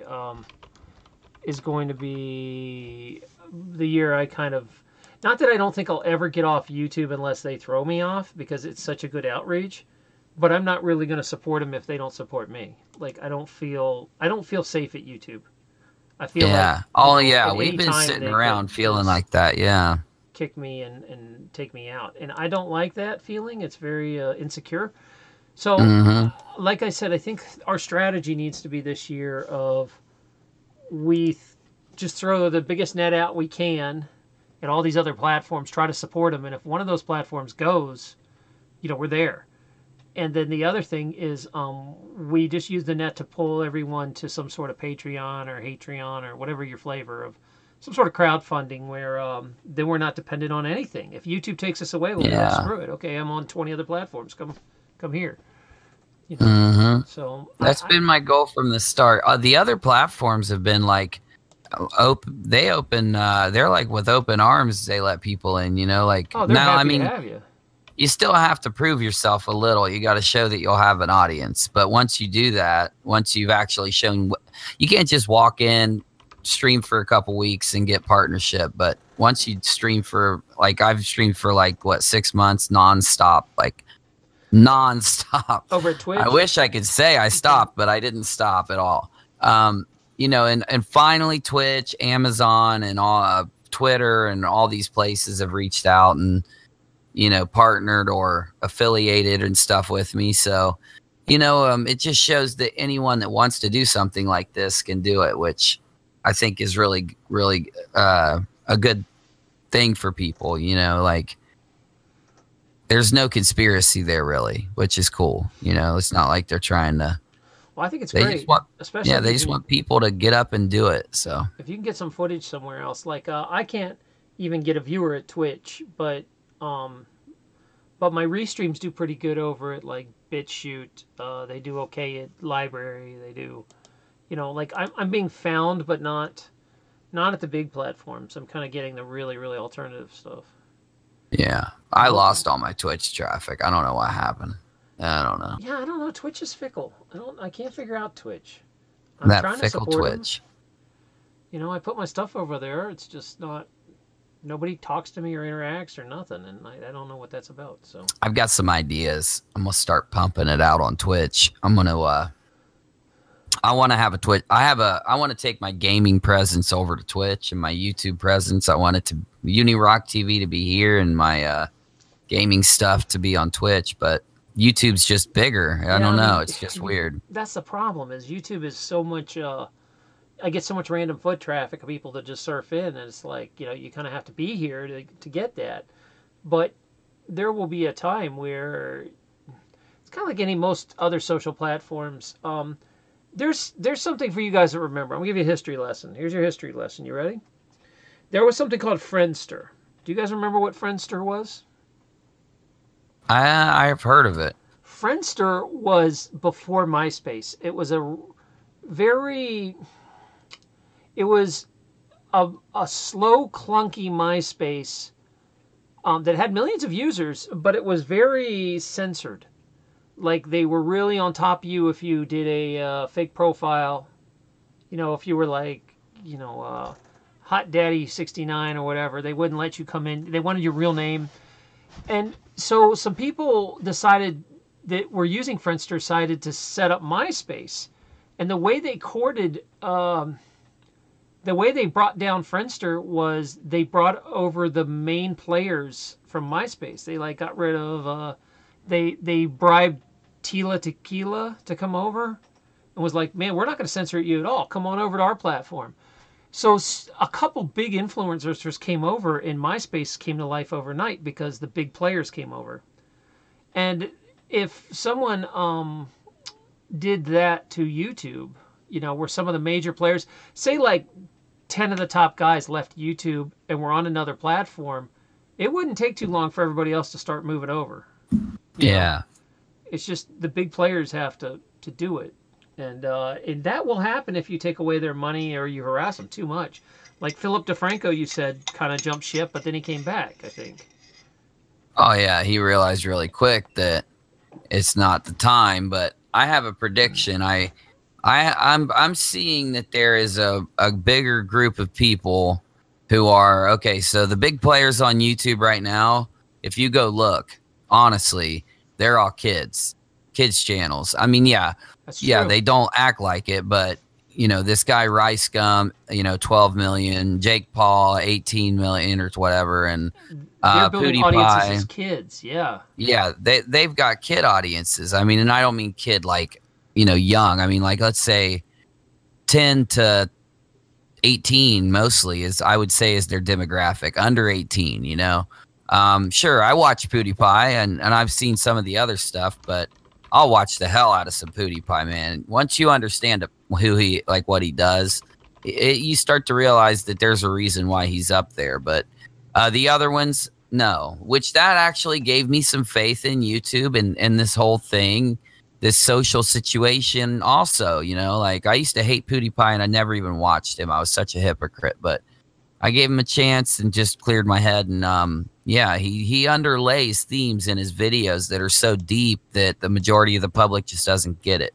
But there's like 55 million people out there that do. It's really awesome. Anyway, I have a prediction. I think that more adults are going to start getting. We're already even adults that never really used YouTube or a phone or a PC much are starting to go to YouTube and saying, "Wow, you know, there is this huge thing there that I can access for free. Look at all this content. Look what all these people are doing with their time." And once you it like changes your mind. It changes your headspace because you're used to this thought that you have to be entertained by a certain set of people that are just not worth entertaining us. Like the television, half of these celebrities are just these materialistic, moralist people, and I don't have that great morals myself, but I guarantee you, I try harder than half those celebrities. You know what I'm saying? But anyway, what I'm saying is like more people are waking up to it, and I think soon it'll happen. But I don't think YouTube will let go because all that YouTube has to do is treat the creators right again. Because that's the only thing that's pissing everyone off. Their platform's great. The videos work great. The live streaming works excellent. People can come together, meet each other, and form communities. That's hard enough to accomplish. They've got that down. So, yeah, I think that people are going to start wanting to leave. But I predict YouTube will change their attitude. I think they'll fire that one lady that took over as CEO and get someone else in that understands the community. And bam, I think it'll go back because they won't want to lose this. If YouTube does lose this, there's just going to be one other player. Because if you recall MySpace, they lost it to Facebook, you know. And now Facebook's lost it. But long story short, either YouTube will get it back or someone else will. But either way, I think that people are waking up to the fact that what we are doing is better entertainment. And I can say that confidently. Well, yeah, you know, there's something that is interesting. I have to go back to the MySpace quote. I heard this quote. I can't remember where. Someone did a whole show about this on YouTube about Tila Tequila that came over to MySpace, and she said, "There's thousands and thousands of hot girls out there who will, you know, dress scantily, but how many of them will ever talk to you online?" And she had a great point. Is you might be a huge, you know, fan of a sitcom or show, but you're never going to be able to talk to those actors. Where you come onto your, you know, YouTube channels, I'll give you a shout out, Mark. You know, tag my name. Hey, what's happening? Shit, I'll call you and talk to you for an hour. I don't care. That's it. Is we actually will interact. You have a chance to interact with people, and I think the cult of personality is. I don't think there's going to be gigantic superstars in the future. There's going to be lots and lots and lots of mediocre niche stars, like, you know, people that are really big in their own little area, but that's it. They're not going to be like Jennifer Aniston's, where, you know, there's going to be write-ups at People magazine about YouTubers. It's just, that's not going to happen. But that is an archaic model that's dying. You know, every year that model, the TV model, is losing its power and losing its grip, and people are putting out better quality products online that are more entertaining for a fraction of the price. And if not no price, it's you know. just coming. Yeah, it's coming, dude. It's already here in most places, but there's very few shows on TV that I will actually watch, and they're mainly like how-to shows or reality, like, you know, like a bushcrafting show or something interesting, but they're not like just trash shows. And that is changing. I go to YouTube for everything, and YouTube, I have a love-hate relationship because they are awesome at what they do. Like, I can do all kinds of cool features with this video I can't do anywhere else. I can put end cards in. I can put you know, multiple languages and translations and all kinds of cool stuff. I loved YouTube until they've kind of lost their way lately. But to be fair, Unirock, they were put in a really tough spot, and they had to circle the ship, you know, circle the wagons of a sinking ship. and the creators are going to, feel it. But I think you're right that this will blow over in a year or two, and everybody will be back on. And maybe YouTube will be a little less strict and more forgiving. I also want to come back later and talk to you. I think your prediction is brilliant of these kids that are building gigantic audiences.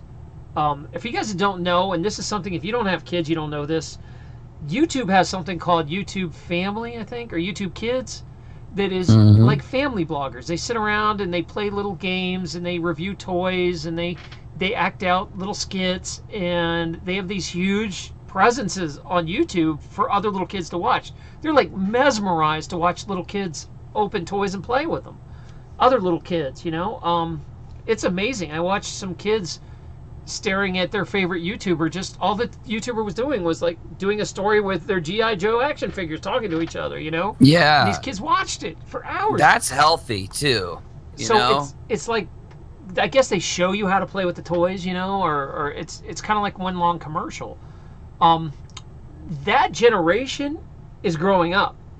So they start a little family blog when they're 10, and before you know it, they're 18, and they already have a huge following. And I'm wondering how much that's going to change. Like, who are the new guys that started as kids that are now adults? I mean, that's going to be crazy.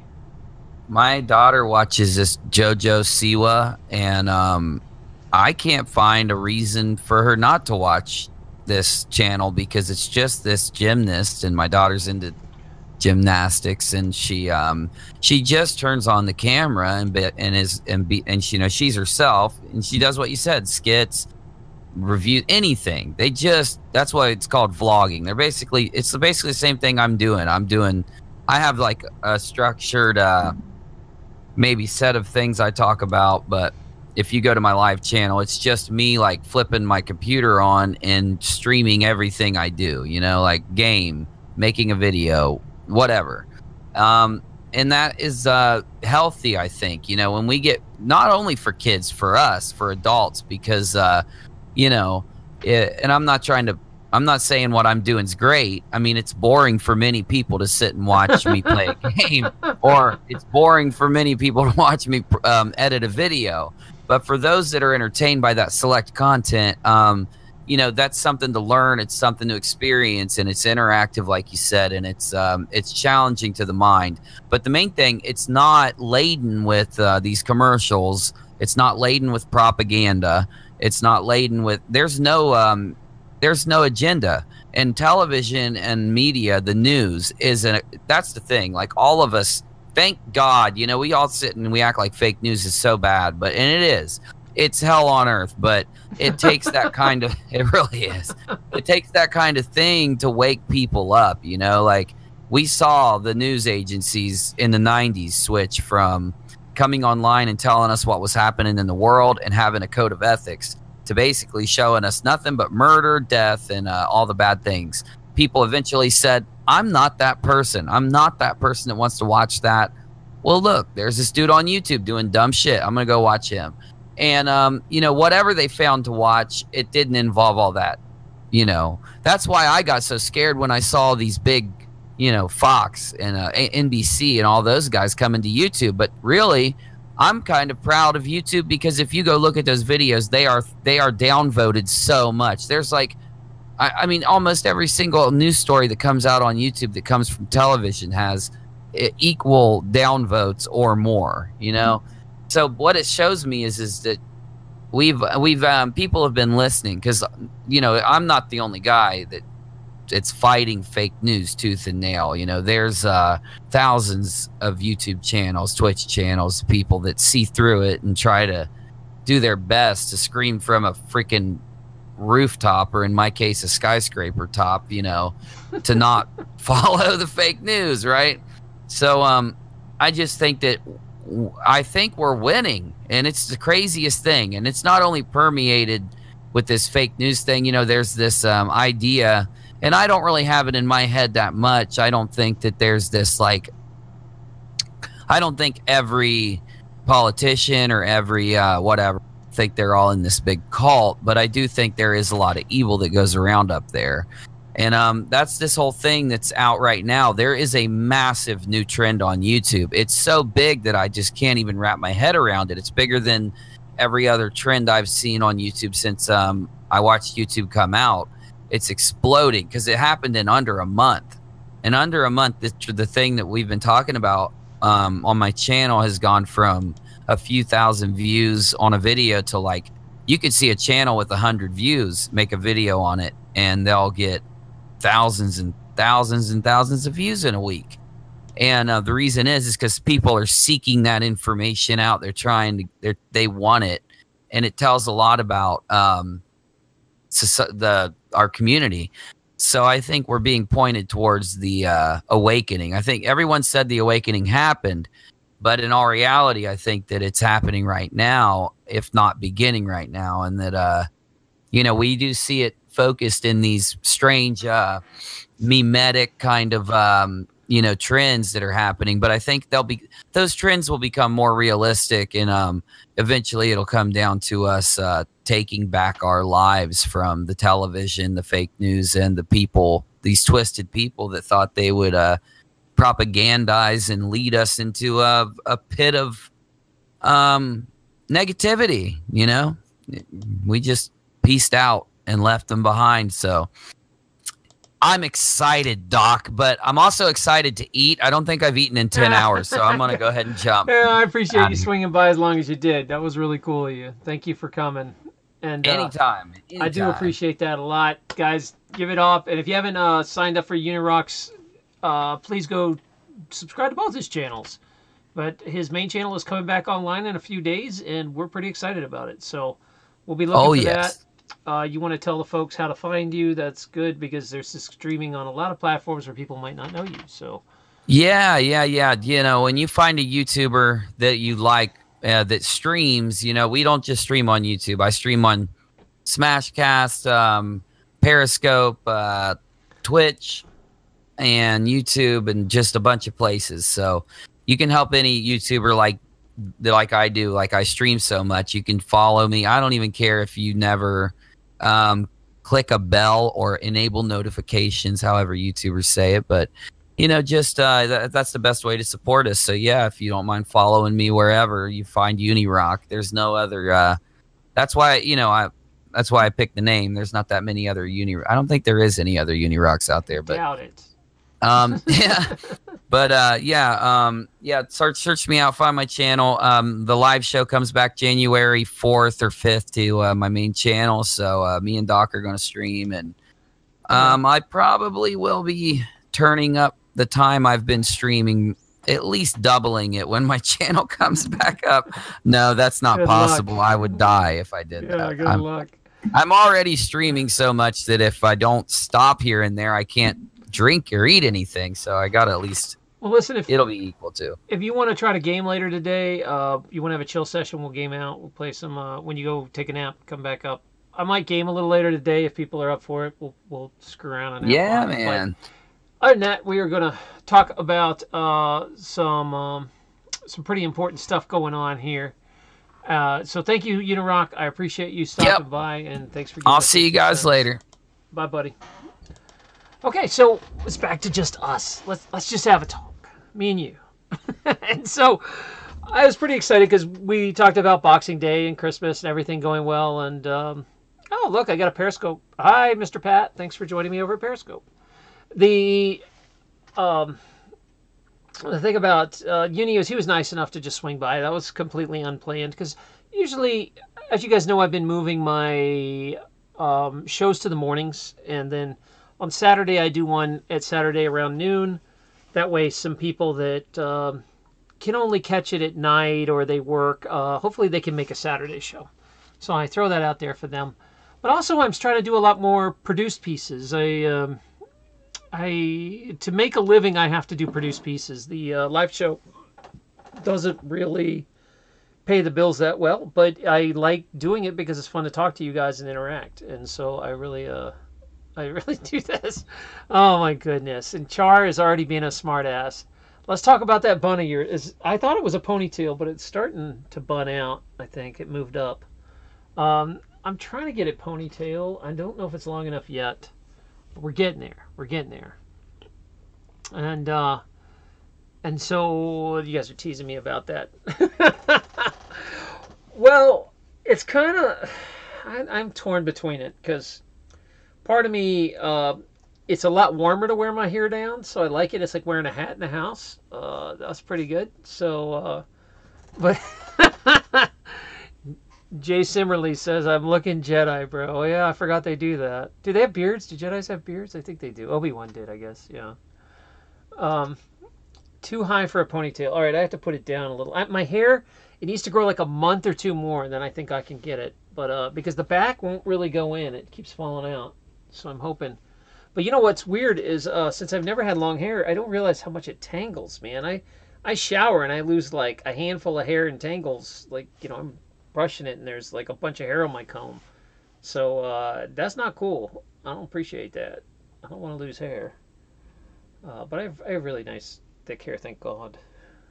We'll have to talk about that. I might do a show on how to reverse balding. Because there are ways to do it, but people don't like to hear it. Because it's always, you know, most of this stuff's always the same answer. It's always going to be like, clean up your diet, stop eating American diet.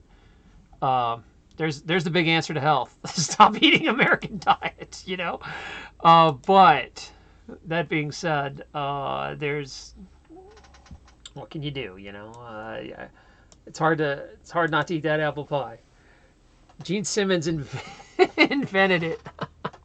See, all right, Jim, Puddle Duck, you got to straighten me out because I have heard two different things, and I need someone who has some experience, maybe a cosmetologist or something like that, where you are wanting to comb your hair. They always wash it first before they comb it. When I go get it cut, they wash it so the comb will go through easier, I thought. But you're saying I should brush it before I wash it, which I thought would tear up all the loose hairs and make it worse. So I don't know if you should do it when it's water or not. So like, do you water it first? Do you wet it down? Water it like a plant. Do you wet it down or do you not? Tracy says, I thought the video you did about Downs was good. So maybe make a series posting the questions of questions we make in the moral world gently. Well, that's a tough one because the Downs, I made a video, if you didn't see it, you can go back, about Iceland and Down syndrome, where they've kind of eliminated Down syndromes by genetically taking Downs kids out before they are born. And so if you ever looked at the comments of that, there is some seriously nasty comments. I was like, whoa, this is on my channel? Because my channel, you know, I try to keep a very positive, happy vibe here. And if you get really nasty trolls, man, I just erase them and throw them out. I don't want my threads to be just hate, and people arguing. So I try to toss that out. But man, so yeah, the moral stuff is interesting. I like posing it out there, but I also am worried about the people behaving themselves and acting like idiots to each other. Like, I don't mind if anything's discussed politely. It's just people have no social filter, man. They just are rude, and I don't know where that comes from. It's like, you can express your ideas without being an a-hole. You know, me and you could disagree about a lot of stuff, but I'll be polite about it and nice about it and just be like, yeah, that's just not my thing, you know. It's fine. So, that's it. But I appreciate you saying that. It's very thought-provoking.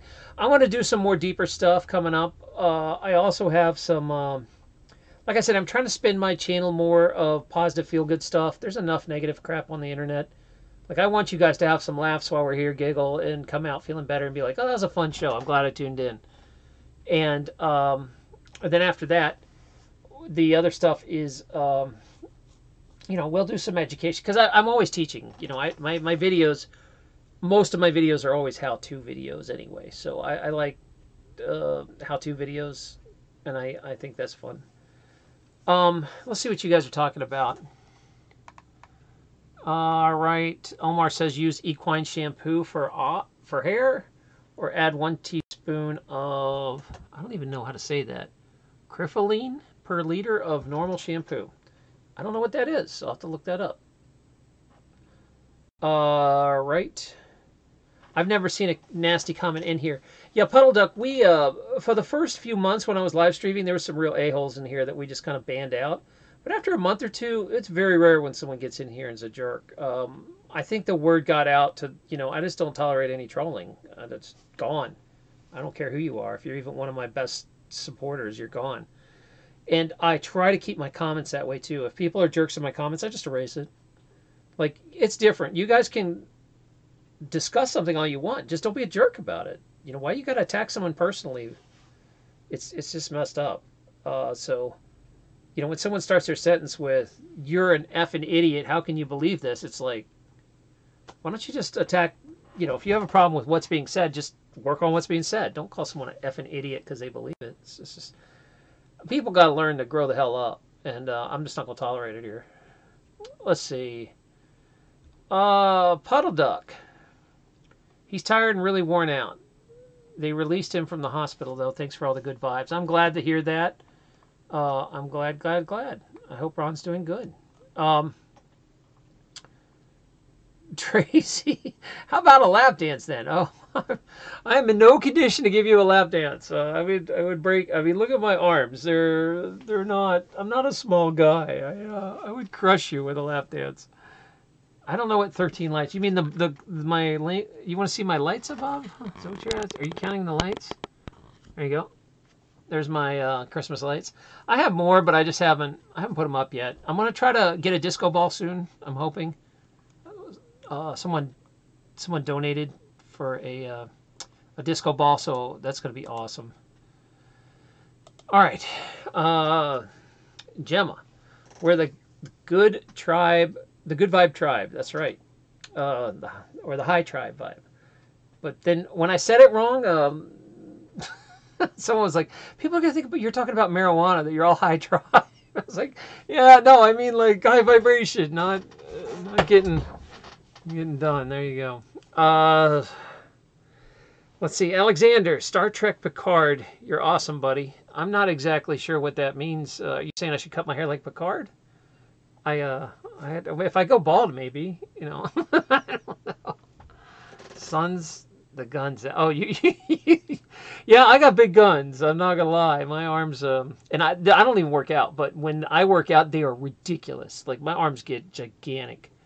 But I also have really big legs. So I'm just not a skinny guy, and I am losing a lot of weight though. Fasting. I'm still fasting every other day. In fact, I fasted through Christmas. That was a weird one, but I made a commitment because here's my problem. Every time I try to change the way I eat, or I go on a diet, or I make it a commitment to myself to do something, a holiday comes along and wrecks it. It'll be someone's birthday, it'll be Christmas, it'll be Halloween. There's always a reason to get off track. So when I said to this, I made a commitment to you guys too. I am going to fast all next year, every other day. 180 days fasting. I've already done close to 40. That means I've done 80 days where, every other day. I've done 40 actual fast days. So next year will be 180 days. My full goal is 200 days of fasting, which will take 400 days. If I allow myself to have cheat days, it's Christmas. I got to eat at Christmas. If I allow myself to have a birthday or somebody's celebration, or I'm traveling, or I'll do it. There's always some reason not to do what you're supposed to do. So I made a policy to myself. It does not matter what happens. I am not going to eat odd days. I'm not. I don't care if it's Christmas or not. And that was tough because Christmas is all usually about food for us. We just pig out. So that's going to be different. But by next year, I really have a positive feeling about next year. I didn't feel that way in 2016 and 17. I was kind of like, this is still rough. But I feel like I'm through the rough patch. I really feel like we're through it together. I think this is the turning point. I feel the vibration's good. I feel like we're good. We're catching up to whatever the hell happened, whatever big transition went down. We're getting through it. We're almost there. And I feel like it's going to be an awesome year next year. My whole life's about to change. I'm finally going to get myself healthy. I'm going to, make this YouTube thing work and make a decent income. I'm going to do a bunch of cool projects. I'm going to have fun. I'm going to meet with you guys. I'm just feeling really, really positive. And you guys can come with me on that trip. I hope you do. It'll be a good time. Paul L. Yeah, 2018 is going to be amazing. I really, I didn't say that last year. I didn't come on here and was like, it's going to be a great year. I do feel that way this year. I feel like 17 kind of was like this huge transition, 16, 17, and I think it's done. I think we're about to pop out, and those of us that get it are going, and we're getting up there. Our vibrations are better. I feel like good things are going to be attracted to us as a community. I believe that's going to happen for you out there. I really believe, and if you believe, it will. It's all faith, guys. If you believe you're going to have a good year, you'll have a great year. You attract what you believe, and you gotta not let other people put beliefs in your head.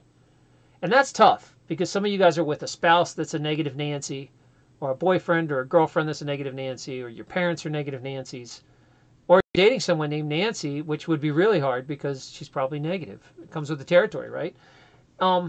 So, like, I want a friend, Nancy, just so I wonder if she's really negative. But I feel like it's going to be a really, really poppin' year, and I think you have to set that tone, or you'll start attracting bad things to you.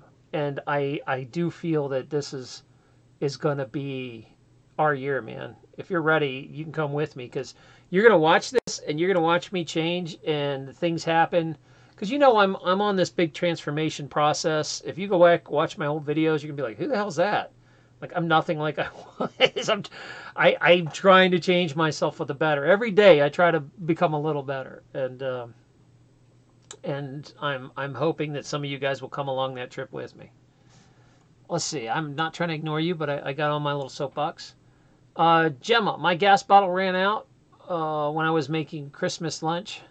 I knew for sure then 18 would be a great start. I'm not sure what you mean by your gas bottle ran out, but you're saying you'll have to tell us more of that. Reverend Hall says, poof, you just lost all your subs named Nancy. I know, well, they could be positive Nancy. Prove me wrong. Get on here and start yakking. I'd like to meet one positive Nancy. Usually they're positive Patties. But that's weird, because the Patties I know really aren't that positive. So I might have to change that. I need a new name. What's a positive name, guys? Positive Patrick? Positive Polly? I don't know any Pollys. That would be interesting. Denny, thanks for coming by. It's 1 a.m. in the Philippines. Man. Well, thanks for swinging through. And I do want to come visit the Philippines. You got to hook me up. It's supposed to be awesome over there. I'm ready. Is it safe yet, though? You got to let me know if it's safe. But if it's safe, I'm going. Because I've been wanting to get to the Philippines for years. It's supposed to be awesome. Look at He Hate Me throwing some Filipino out. And I'm impressed. You're probably impressed I know that, because I have a Philippine friend. I don't know how to say it, though, but I know how to type it. Is it Megandin Umege? I don't know how to say it. You'll have to teach me how to say it, but I do know how to type it. Man, you guys are talkative. Here we go. So yeah, let's set this. What we're gonna have is our little morning powwows. I'll probably be doing some morning shows 2 to 3 times a week. We get in the mood. We go forward together. We think of something positive, and we'll jam it. And I'll start taking on, like Tracy said, I will take on some different topics. I think that we need to discuss as humanity to raise the vibration. I mean, there's some dangerous stuff going on out there. I don't want to give it much energy and focus, but I do want to give it enough energy and focus that we make the right choice, and I think it's okay to talk about stuff if we choose it right. Okay, Gemma says, Gem, we don't have pipe gas on our island. The gas bottle is for the cooker. You live on an island? Oh, you'll have to tell me about that. Are you talking about what island? So you're saying the propane tank ran out, and then you knew it was going to be a good year? I'm not sure what propane has to do with that, but I'm down with it. whatever your omen or sign is, I'm cool with it. Hey, Miss Waffles, good to see you guys. I hope you are having fun. I hope you guys are having a good time. Let me double check here. How long have we? I think we've streamed a little while here, and yeah, we're right around the 2-hour mark. But I'm going to wind the show down a little bit, get some lunch. I'm going to make some gnocchi today. Gnocchi. I don't usually have too much starchy stuff, but it is a holiday, so I like to have some things. Like I said, kind of mid-January, February, I'm going to start rolling really hardcore. I don't think I'll kick it off right at New Year's, but after that, I'm going to slide into it and eat pretty raw. I'm going to move closer and closer to raw. It's just difficult. It's really difficult to eat well when it's cold outside. I just want hot foods. It's tough. So I'm trying to find some healthy hot food, maybe some soups or something. I don't know. We'll figure it out. So, Gemma, I guess you're cooking me some bread. Like, what are you cooking for me? I know you're worried about the gas running out, but I'm pretty understanding. I'm just grateful to get food. So whatever you want to send is cool. Alexander, thank you. Merry Christmas to you. I had a good Christmas, although it was a working Christmas, shoveling snow. And I made this whole series. It's embarrassing. So I made a series of me trying to fix this snowblower, and I failed horribly. I did not fix it. I've got 2 or 3 more tries, but I got to let the weather get better before I fix it. And Kate got so annoyed that the snowblower wasn't working that she went and ordered a electronic one yesterday. She's like, screw this. I can't shovel anymore. I'm getting an electronic snowblower. So, if you look at stuff, gas is really stupid. I don't even want gas things. Like, we have an electronic mower. I want to get an electronic snowblower. Our tools are electronic. Everything's battery powered, so you can charge it off, solar panels and the sun if you want. I'm just tired of dealing with gas. Everything is always broken on that damn thing, and it's time. It's 2018. Why can't I have something electric that works? So there we go. I want to hope to do that. Iron J Rod, are you splitting? Oh man, thanks for coming. I appreciate it. Good luck at your appointment, buddy. Love you. High vibe. See you out of here, my man. Go be nice to that cat. I love you guys. All right, I'm gonna wind this thing down. So let me talk about these other platforms here for a minute. Unless you have any more questions, I'm going to start here, and I might come back on later today. I think I'm gonna stream later with the guys and just play some games and stuff. If you're just bored and want to hang out on your Boxing Day, you're welcome to join us. Oh no, okay. Gemma says I gotta go back here for a sec before we jump into this. No, I can't find the right button. There we go. Gemma says, I have no way to cook. The gas ran out. We built a fire to finish the meal. It was amazing. Oh, well, all right. Self-sufficiency for the win. I'm glad you did that. And, yeah, it's kind of fun. I mean, it's funny that this is something I want to have in life. I've still never had a meal from a wood stove. I don't know anyone with a wood stove that cooks stuff. So I want to find it because it's supposed to be incredible tasting, like the bread and stuff. Ah, thank you so much for donating. You get the HypnoCat. That's for you. Thanks for the $1. It's much appreciated. And, where was I at that? Yeah, so it's cool. And then, I'm sure the gas will come back, but enjoy the wood. Do something wood related. It'll be fun. I know it seems like a big obstacle, but it could end up being one of the tastiest things you ever made. So find the positive side in it there, Mrs. Gem. Tracy, I do mean red lentil and kale coconut korma on couscous with garlic and lemon, fried peppers, and garlic. You're very complicated. Very good. It's like a dish you'd see on TV. It's very good. Sounds great. Oh, you like the HypnoCat? Yeah, he only comes out when you donate. He's a special cat. There's another cat that comes out when people subscribe. That is, he is the catnip cat. He has the big eyes that come out and they blink. They go like this. The catnip cat gets you. Okay, guys, I am winding down. So let's talk about this. I am over at all these platforms: DTube, Steemit, BitChute. I'm new at MeWe. If you're over there, say hi. Minds is where I hang out the most if you want to see me on Minds. And Speech and Library. I love those guys too. Everybody's really cool. I am starting to stream on some new platforms. I just tried DLive today. It's like DTube's live streaming. I don't think it worked. I don't know if it did. If I'm on there, no one's talking to me and it's not responding, but I'm hoping it worked. I will be starting to really expand into all platforms. I'm like Mr. Universe on Firefly. I'll be like everywhere. That is part of my goal, is I want to be on all these alternative platforms to support them, honestly.